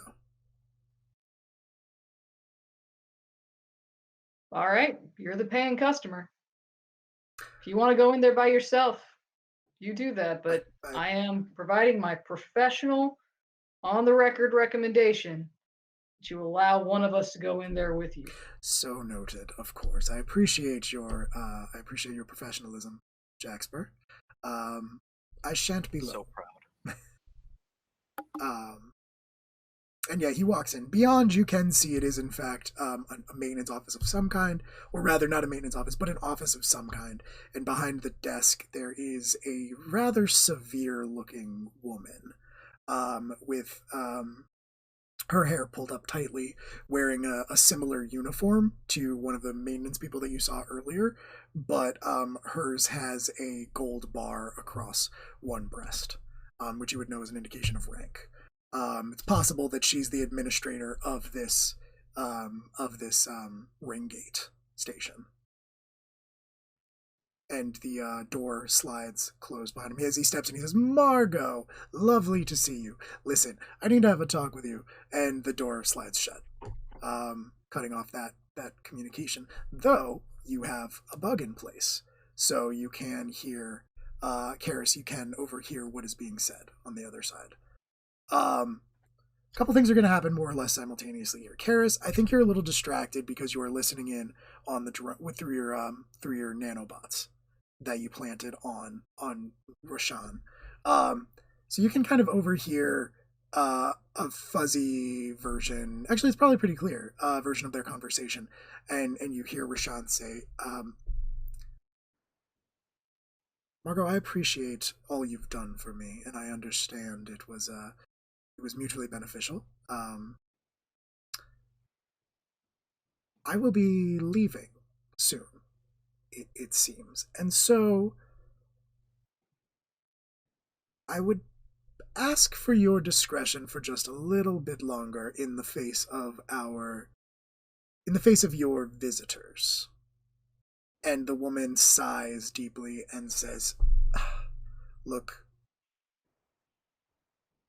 I understand that I took your first offer, and that was on me.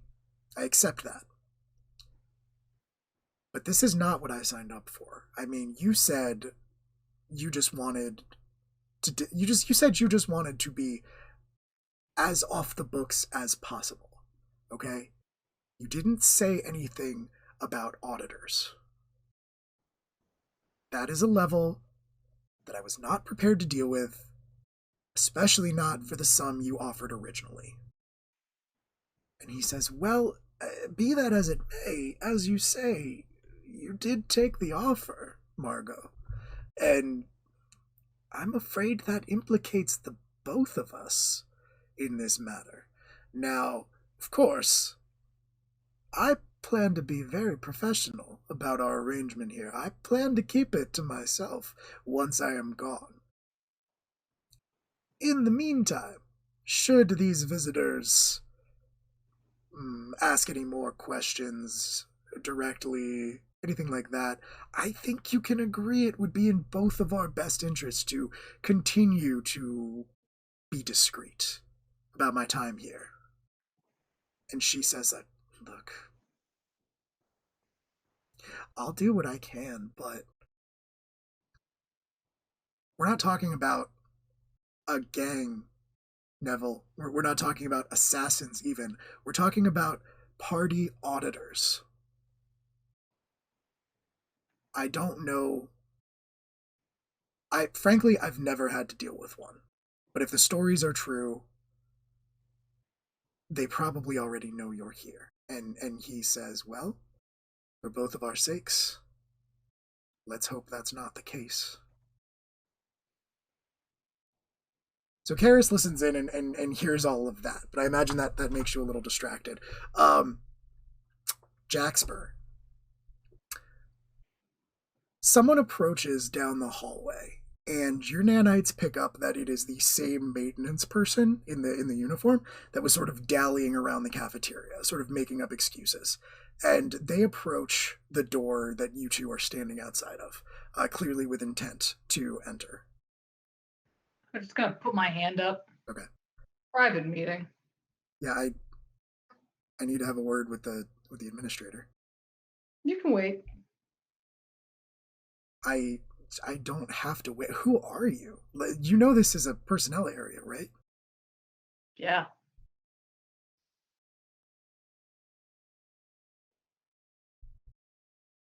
Okay.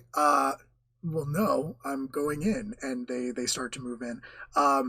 He will not be going in. Yeah, Jaxper, your nanites give you the briefest flash of warning as this person brings out a knife from inside the pocket of their uniform, where one edge of it, and I think like your nanites kind of slow your perception down enough that you can notice this. I might ask you to spend one of your holds for this information that I'm giving you, but your nanites slow things down enough that you can kind of see. They perform a quick threat assessment on the knife as it comes out. This person sort of reverses the grip somewhat professionally, very, very fluidly, in such a way that your nanites are like, oh, okay, this person knows what they're doing. And you can kind of see the edge of the blade kind of disappears into just a white light.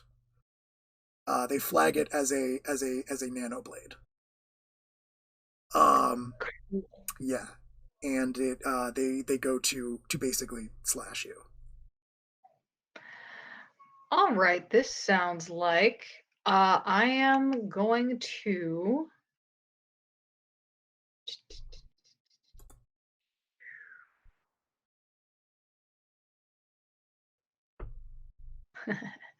All right. This seems like a firefight situation. Yeah, I despite agree. us not. We are exchanging violence. Mm-hmm. Yeah, you definitely are. I'm gonna go ahead and roll volatile. Okay, and I think you would have taken harm from that, except that you spent that hold. So I am not using a hard move in that case to actually just deal damage to you. Yeah. But yeah, go ahead and roll volatile and tell me what you get. So I think I'm able to dodge that first strike. I got a 7. Yes, yeah, So definitely. we are going to exchange harm. Yep. And if one of you, so you got a 7, which I think means you get to pick one, right? Yes. So yeah, if all you want to do is take evasive action and avoid one harm, you can do that. To negate more than the one harm, you would have to like discharge a shield or damage your body armor or something like that, if that's a thing Jaxper has. But that may I very am going well. to declare that I have body armor. You're going to declare that you have body armor? Yes. Okay, all right. Check off one of your gear slots. Alrighty. And yeah, you does that let me remember how that works real fast. Body armor. Cool. That absorbs 2. So between Alright. those, yeah, you would be able to take off 2 points of harm from a single source, and it's then damaged. So between those two, you can negate 3 harm, which is what a nanoblade does. Sweet. So yeah, good work. It kind of like you pull yourself back with the warning that you get from your nanites, just enough that the edge of the blade kind of slices through the uniform, that's the spacesuit that you're wearing, and kind of like scrapes against the body armor that you're wearing underneath, but doesn't quite go all the way through into your body. And what I am going to do is, since we're exchanging harm, Mhm. as he comes down and it slashes at me, what I do is I'm going to kind of fall back. I'm going to grab his shirt and I'm going to pull his stomach onto my knife. Oh, okay. I think let me just double check firefight, because I think you only get to pick one. Yes, and what I'm choosing is discharge my weapon with the discharge tag and double its harm. Well, so your one was taking evasive action and suffering -1 harm. Oh Yeah, yeah, you I get guess you that's get to true. pick one from the But we do list. exchange harm. You do, absolutely. So you do still like how much you have you're checking off your hand weapon, right? Yes, a melee weapon, so it does 2 harm. Okay. But again, that's just what it looks like. It might not be able to pull him all the way down on it. Right. But that's what I'm going for, is to just sort of, I'm able to get out of the way and kind of pull him into my knife. Yeah. And you feel like you do pull him onto your knife, but it meets resistance, and you feel like he's wearing body armor of his own. And as he like pulls himself back, he kind of like shoves at your shoulders a second later and pushes himself away from you, and you can see that like the cut of the jumpsuit that he was wearing, the rail network uniform that he was wearing is slashed open, and you can see that he is wearing a vest underneath it. Karis, this sudden commotion, this sudden burst of violence, pulls you out of your connection to the nanobot that you planted on Roshan. What do you want to do in this situation? You just saw like Jaxper get cut at by this guy, and then attempt to cut this guy in return, and the guy kind of pushes himself back, and he's still holding a nano blade in his hand, which you recognize instantly. Falls back into like a practiced fighting crouch. I will respond to his nanoblade with my own and materialize mine. Okay. And it is it's a bright blue like laser chakram. Okay. With a handle. Okay. So in this case, I'm sort of imagining, because you're materializing this, I'm kind of imagining that it is you're making this out of your nanobots essentially, right? Yeah. Okay. Cool. So you're manifesting a physical thing that can absolutely give off a light. I think that's totally fair. Just a heads up. I think we did establish as one of your hooks that you and Jaxper know about each other's nanites, right? Mm-hmm. Yeah, but we don't know each other. We're in that I know that he has nanites, but I don't know that he knows that I have. Right, exactly. So I would suggest, you can always decide if you want to turn this down or not, but I would say that this might qualify as your hook coming into play.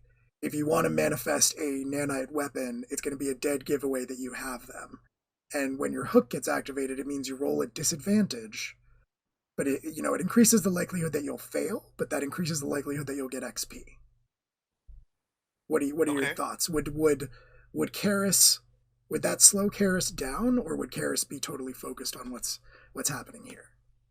I think totally focused on what's happening there, because while that is something I very much want to keep under wraps, Jaxper is kind of like an adopted little nanite brother. An adopted little nanite brother. Very cool. If you want to just cut at this guy, I might actually say you are at Well, it's not like he can't retaliate. So I wouldn't say it's an alpha strike. I would say it's a firefight. Which means you're going to Okay. roll with volatile. +0. Okay.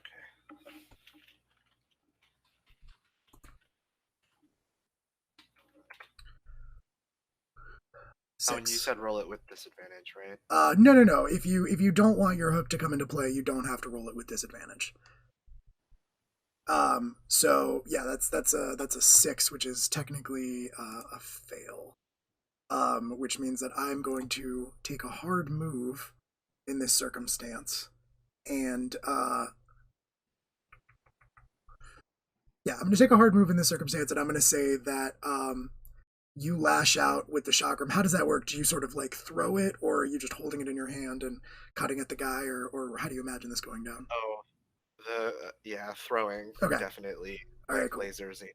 Right, so you kind of like just extend your hand and it goes flying towards him with this sort of preternatural grace that you have rarely seen from people and literally anyone. This individual kind of like ducks down under it and it flies right over his head, very close to cutting him. But he gets out of the way and extends his hand and throws his nanoblade at you, Karis, in response. Just kind of like sends it flying at you. He's just regular throwing it. He doesn't have nanites or anything, as far as you can tell. But he throws it directly at your gut. And it's gonna be 3 harm. You're not gonna get to roll firefight or anything like that. But if you have armor or shield on your sheet, you can spend a gear slot to declare that you have those. I don't have any of that on my sheet. Yeah, not yet. You can buy that later on when you once you guys get paid. But yeah, for now you do not have that. So you're gonna take 3 harm, which you can convert into stress if you don't want to actually take 3 harm.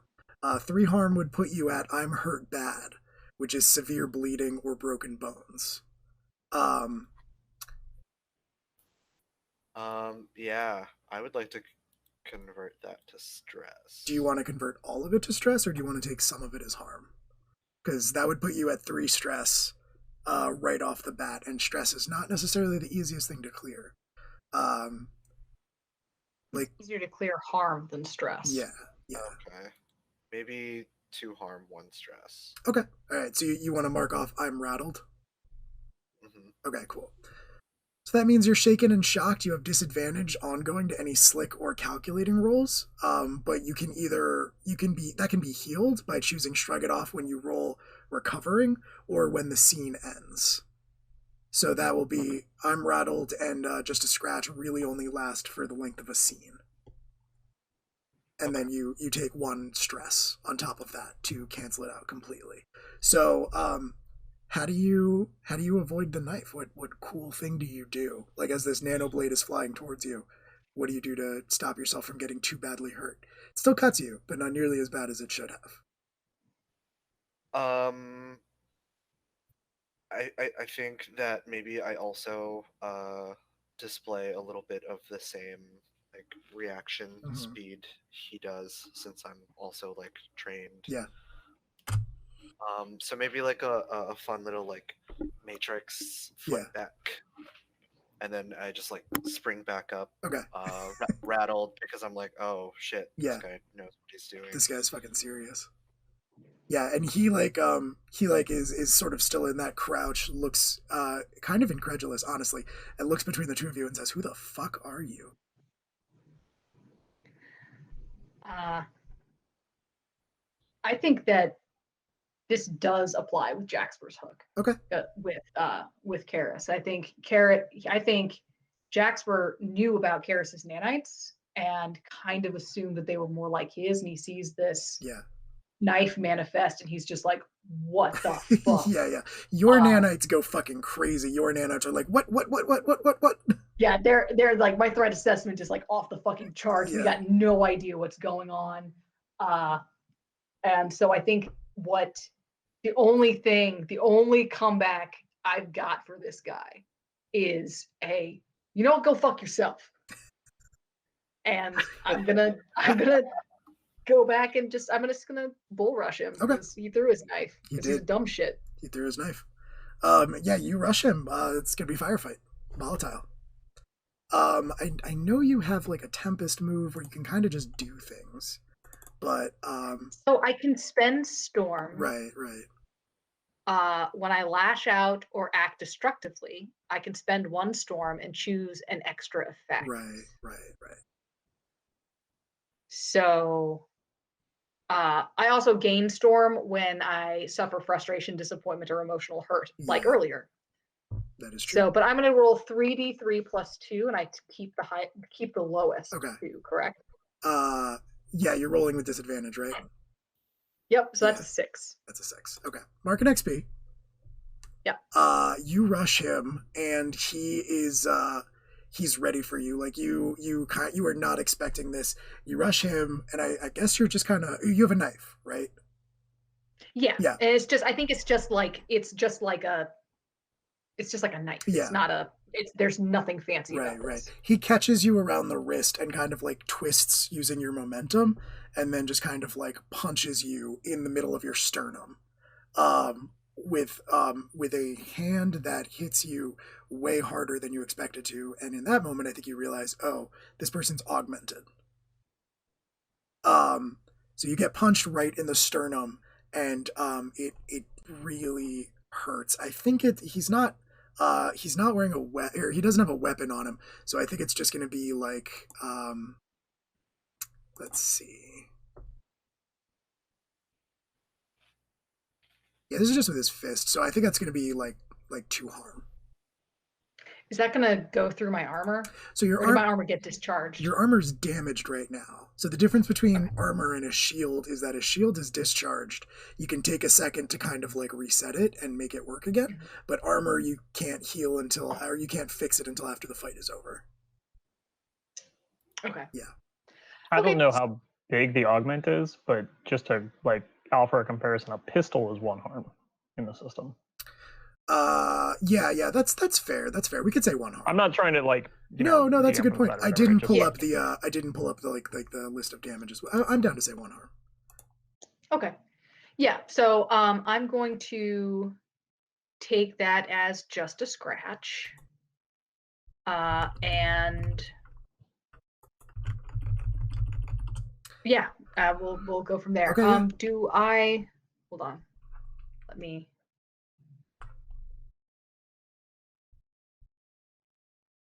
So when I lash out or act destructively, I can choose a following effect by spending Storm. It doesn't say that I have to roll anything. No, yeah, I think it's an extension of another move. So it could be like, as an extension of Firefight. If you're lashing out, you can also spend a thing. But I think you could also do it independently, where you just say, no, I'm just pissed and lashing out, and then like you can spend a Storm to do a thing. I think you could tack it onto another move, or you could just do it independently.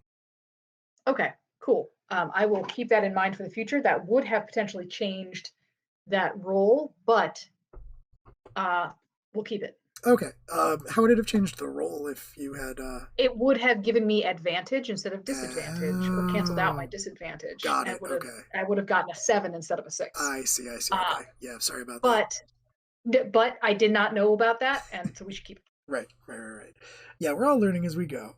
That's totally fine. So yeah, this guy punches you straight in the sternum, does a little bit of damage, but like you are winded and kind of like thrown off, but you're already your nanites are already sort of healing you, and you're doing okay. You can power through this.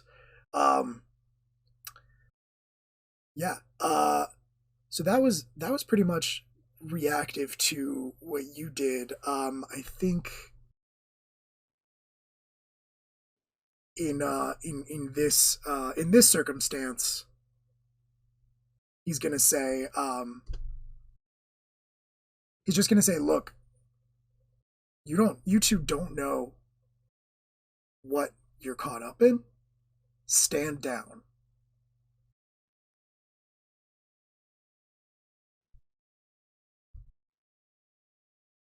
or this is going to go really badly for you.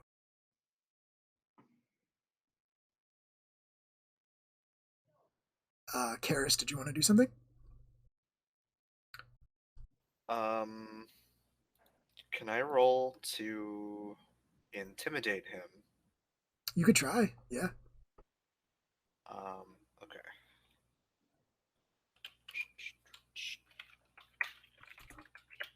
That's going to be plus volatile as well. Man, I'm just striking out. I mean, mark XP though. Like it's we're failing forward here. So once you hit 5, you get to get an advance, and that's a good thing. But yeah, it's unfortunately like what? How does Karis try to intimidate him? Can I also run over and grab his knife that he just threw at me? You can pick it up. Yeah, I think so. I mean, it kind of just like flew straight past you and I think stuck in the wall. You can kind of just yank it out if you want. Yeah. Yeah, I yank it out and just say, there's 2 of us and 1 of you, and you don't know a single thing about either of us. All right. This isn't going to go very well for you either. He like shakes his head and says, "Let's go." Oh shit.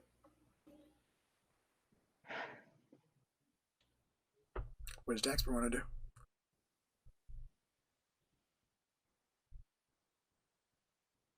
I want to break his femur. Okay. I'm up close. Yeah. I'm up close. You want to just spend a storm without rolling, or you want to roll for it? Yeah, I just want to spend a storm. Okay. I just want to spend a storm.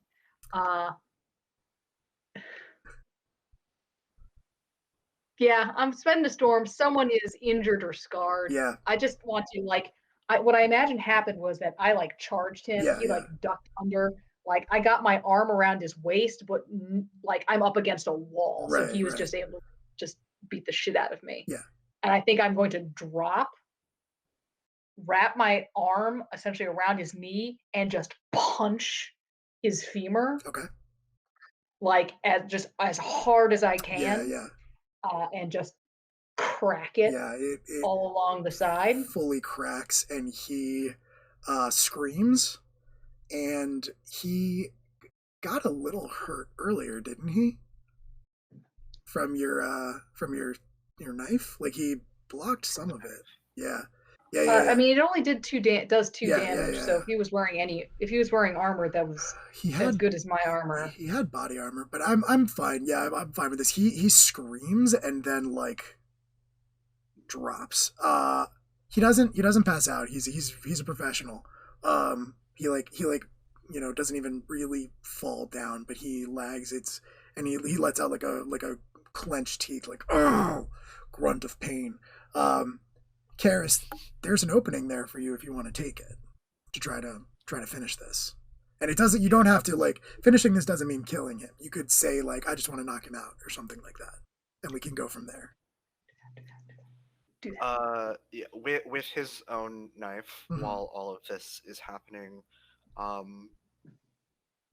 do I have enough of an opening to just kind of run up on him and like hold it up to his neck while Jaxper is clenching down on his legs? Yeah, I mean you can do that, but I think like that would probably be trying to intimidate him again, which I think did not work. He's not intimidated by you, but you can if you want to. Yeah, I want to try again. Okay. Okay. Because I want to get info out of him. Yeah. I think rolling. I don't think rolling intimidate again is going to work. But so I'll say you do that. But I'm not going to make it your whole like action for this turn, right? You run up on him and you kind of have the knife to his throat, and you're kind of like, what do you tell him? Like, just what do you tell him? You have about 15 seconds until I take this to your throat. Back off. Yeah, he just like looks up at you and I think like spits at you and says, "Do it. See what happens next." Oh, fuck that! I do it. The murder? I do the murder. Okay. Oh no, I'm not going to let that happen. I Oh mean, no, I'm not letting that happen. well, Okay. All right. Okay. no, I mean, that's not really like a thing. Like, I mean, you are kind of embroiled in this thing, Jaxper. If basically what it's going to come down to, I think, if you want to do this, is this guy is helpless. You can alpha strike him, which is rolling with calculating instead of volatile, and you have a bunch more options. Do I have the option? Sorry, because like, combat in this system is different. It is very different. Yeah.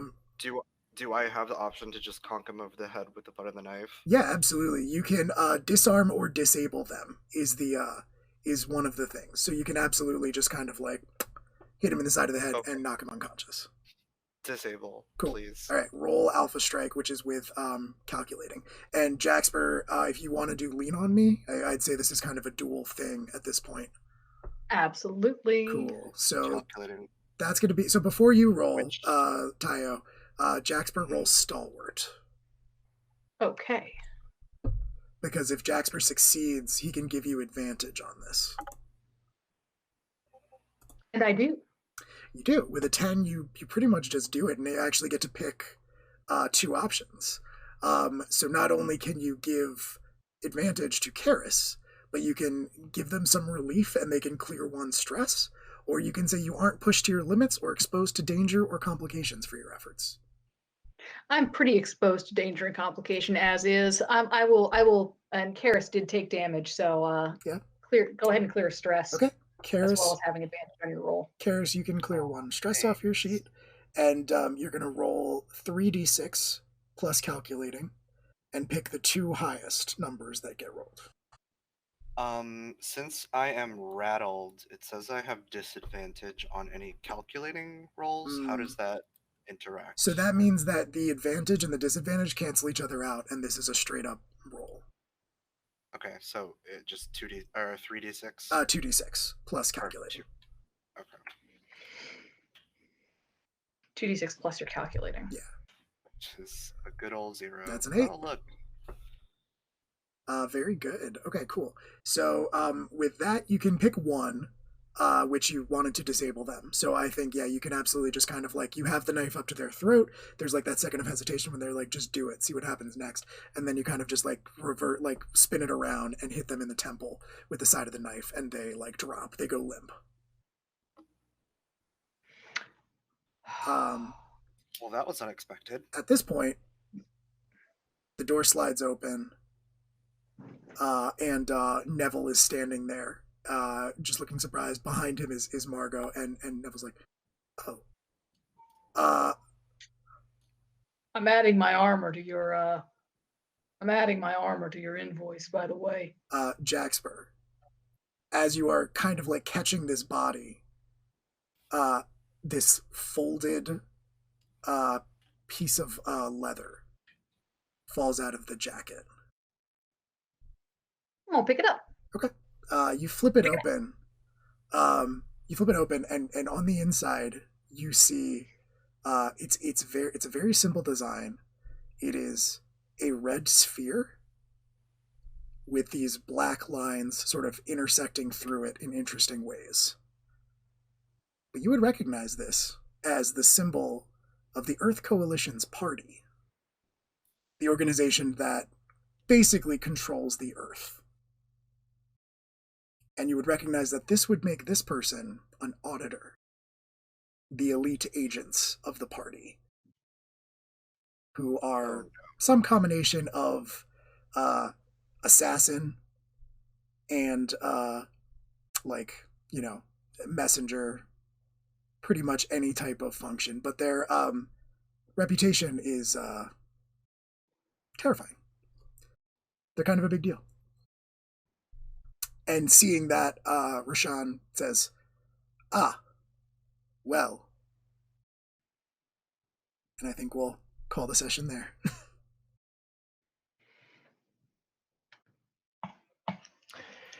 Oh boy. Good job. This is fine. Mm-hmm. We're doing I'm glad great. I got my nano bro with me. You We'll do? be fine. Yeah.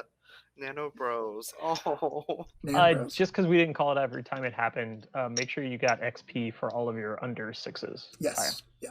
I did. I am very high up there. It was a very interesting That's good. fight. Yeah, yeah. I had a lot of fun. And we will pick up with this 2 Sundays from now for the next episode of Nephilim. Thank you so much for joining us today. If you stuck around the whole time, if you just popped in for a little while, if you donated, if you didn't donate, thank you so much for hanging out with us. Hope you enjoyed it. And yeah, you know, we have a Discord. If you want to join that, you can scroll down a little bit and the join link is there. We have a Twitter. If you want to follow us on Twitter, we have like 18 followers, and it'd be nice to have more Twitter followers. Just saying. It's kind of embarrassing, but it's fine. Whatever you want to do. If you donate to my page, my Extra Life page, I will crochet you items. Yes, we do have I'll crochet you things pages. on stream. Keep me paying attention on stream, and let me crochet stuff. Mm-hmm. If you scroll down to the cast bios, you can find where Rouge's Extra Life campaign is and where Della's Extra Life campaign is. Links in bio. But thank you so much for joining us, and hopefully we'll see you in a couple weeks. Have a good one. Bye. Bye, everyone. Bye, everyone.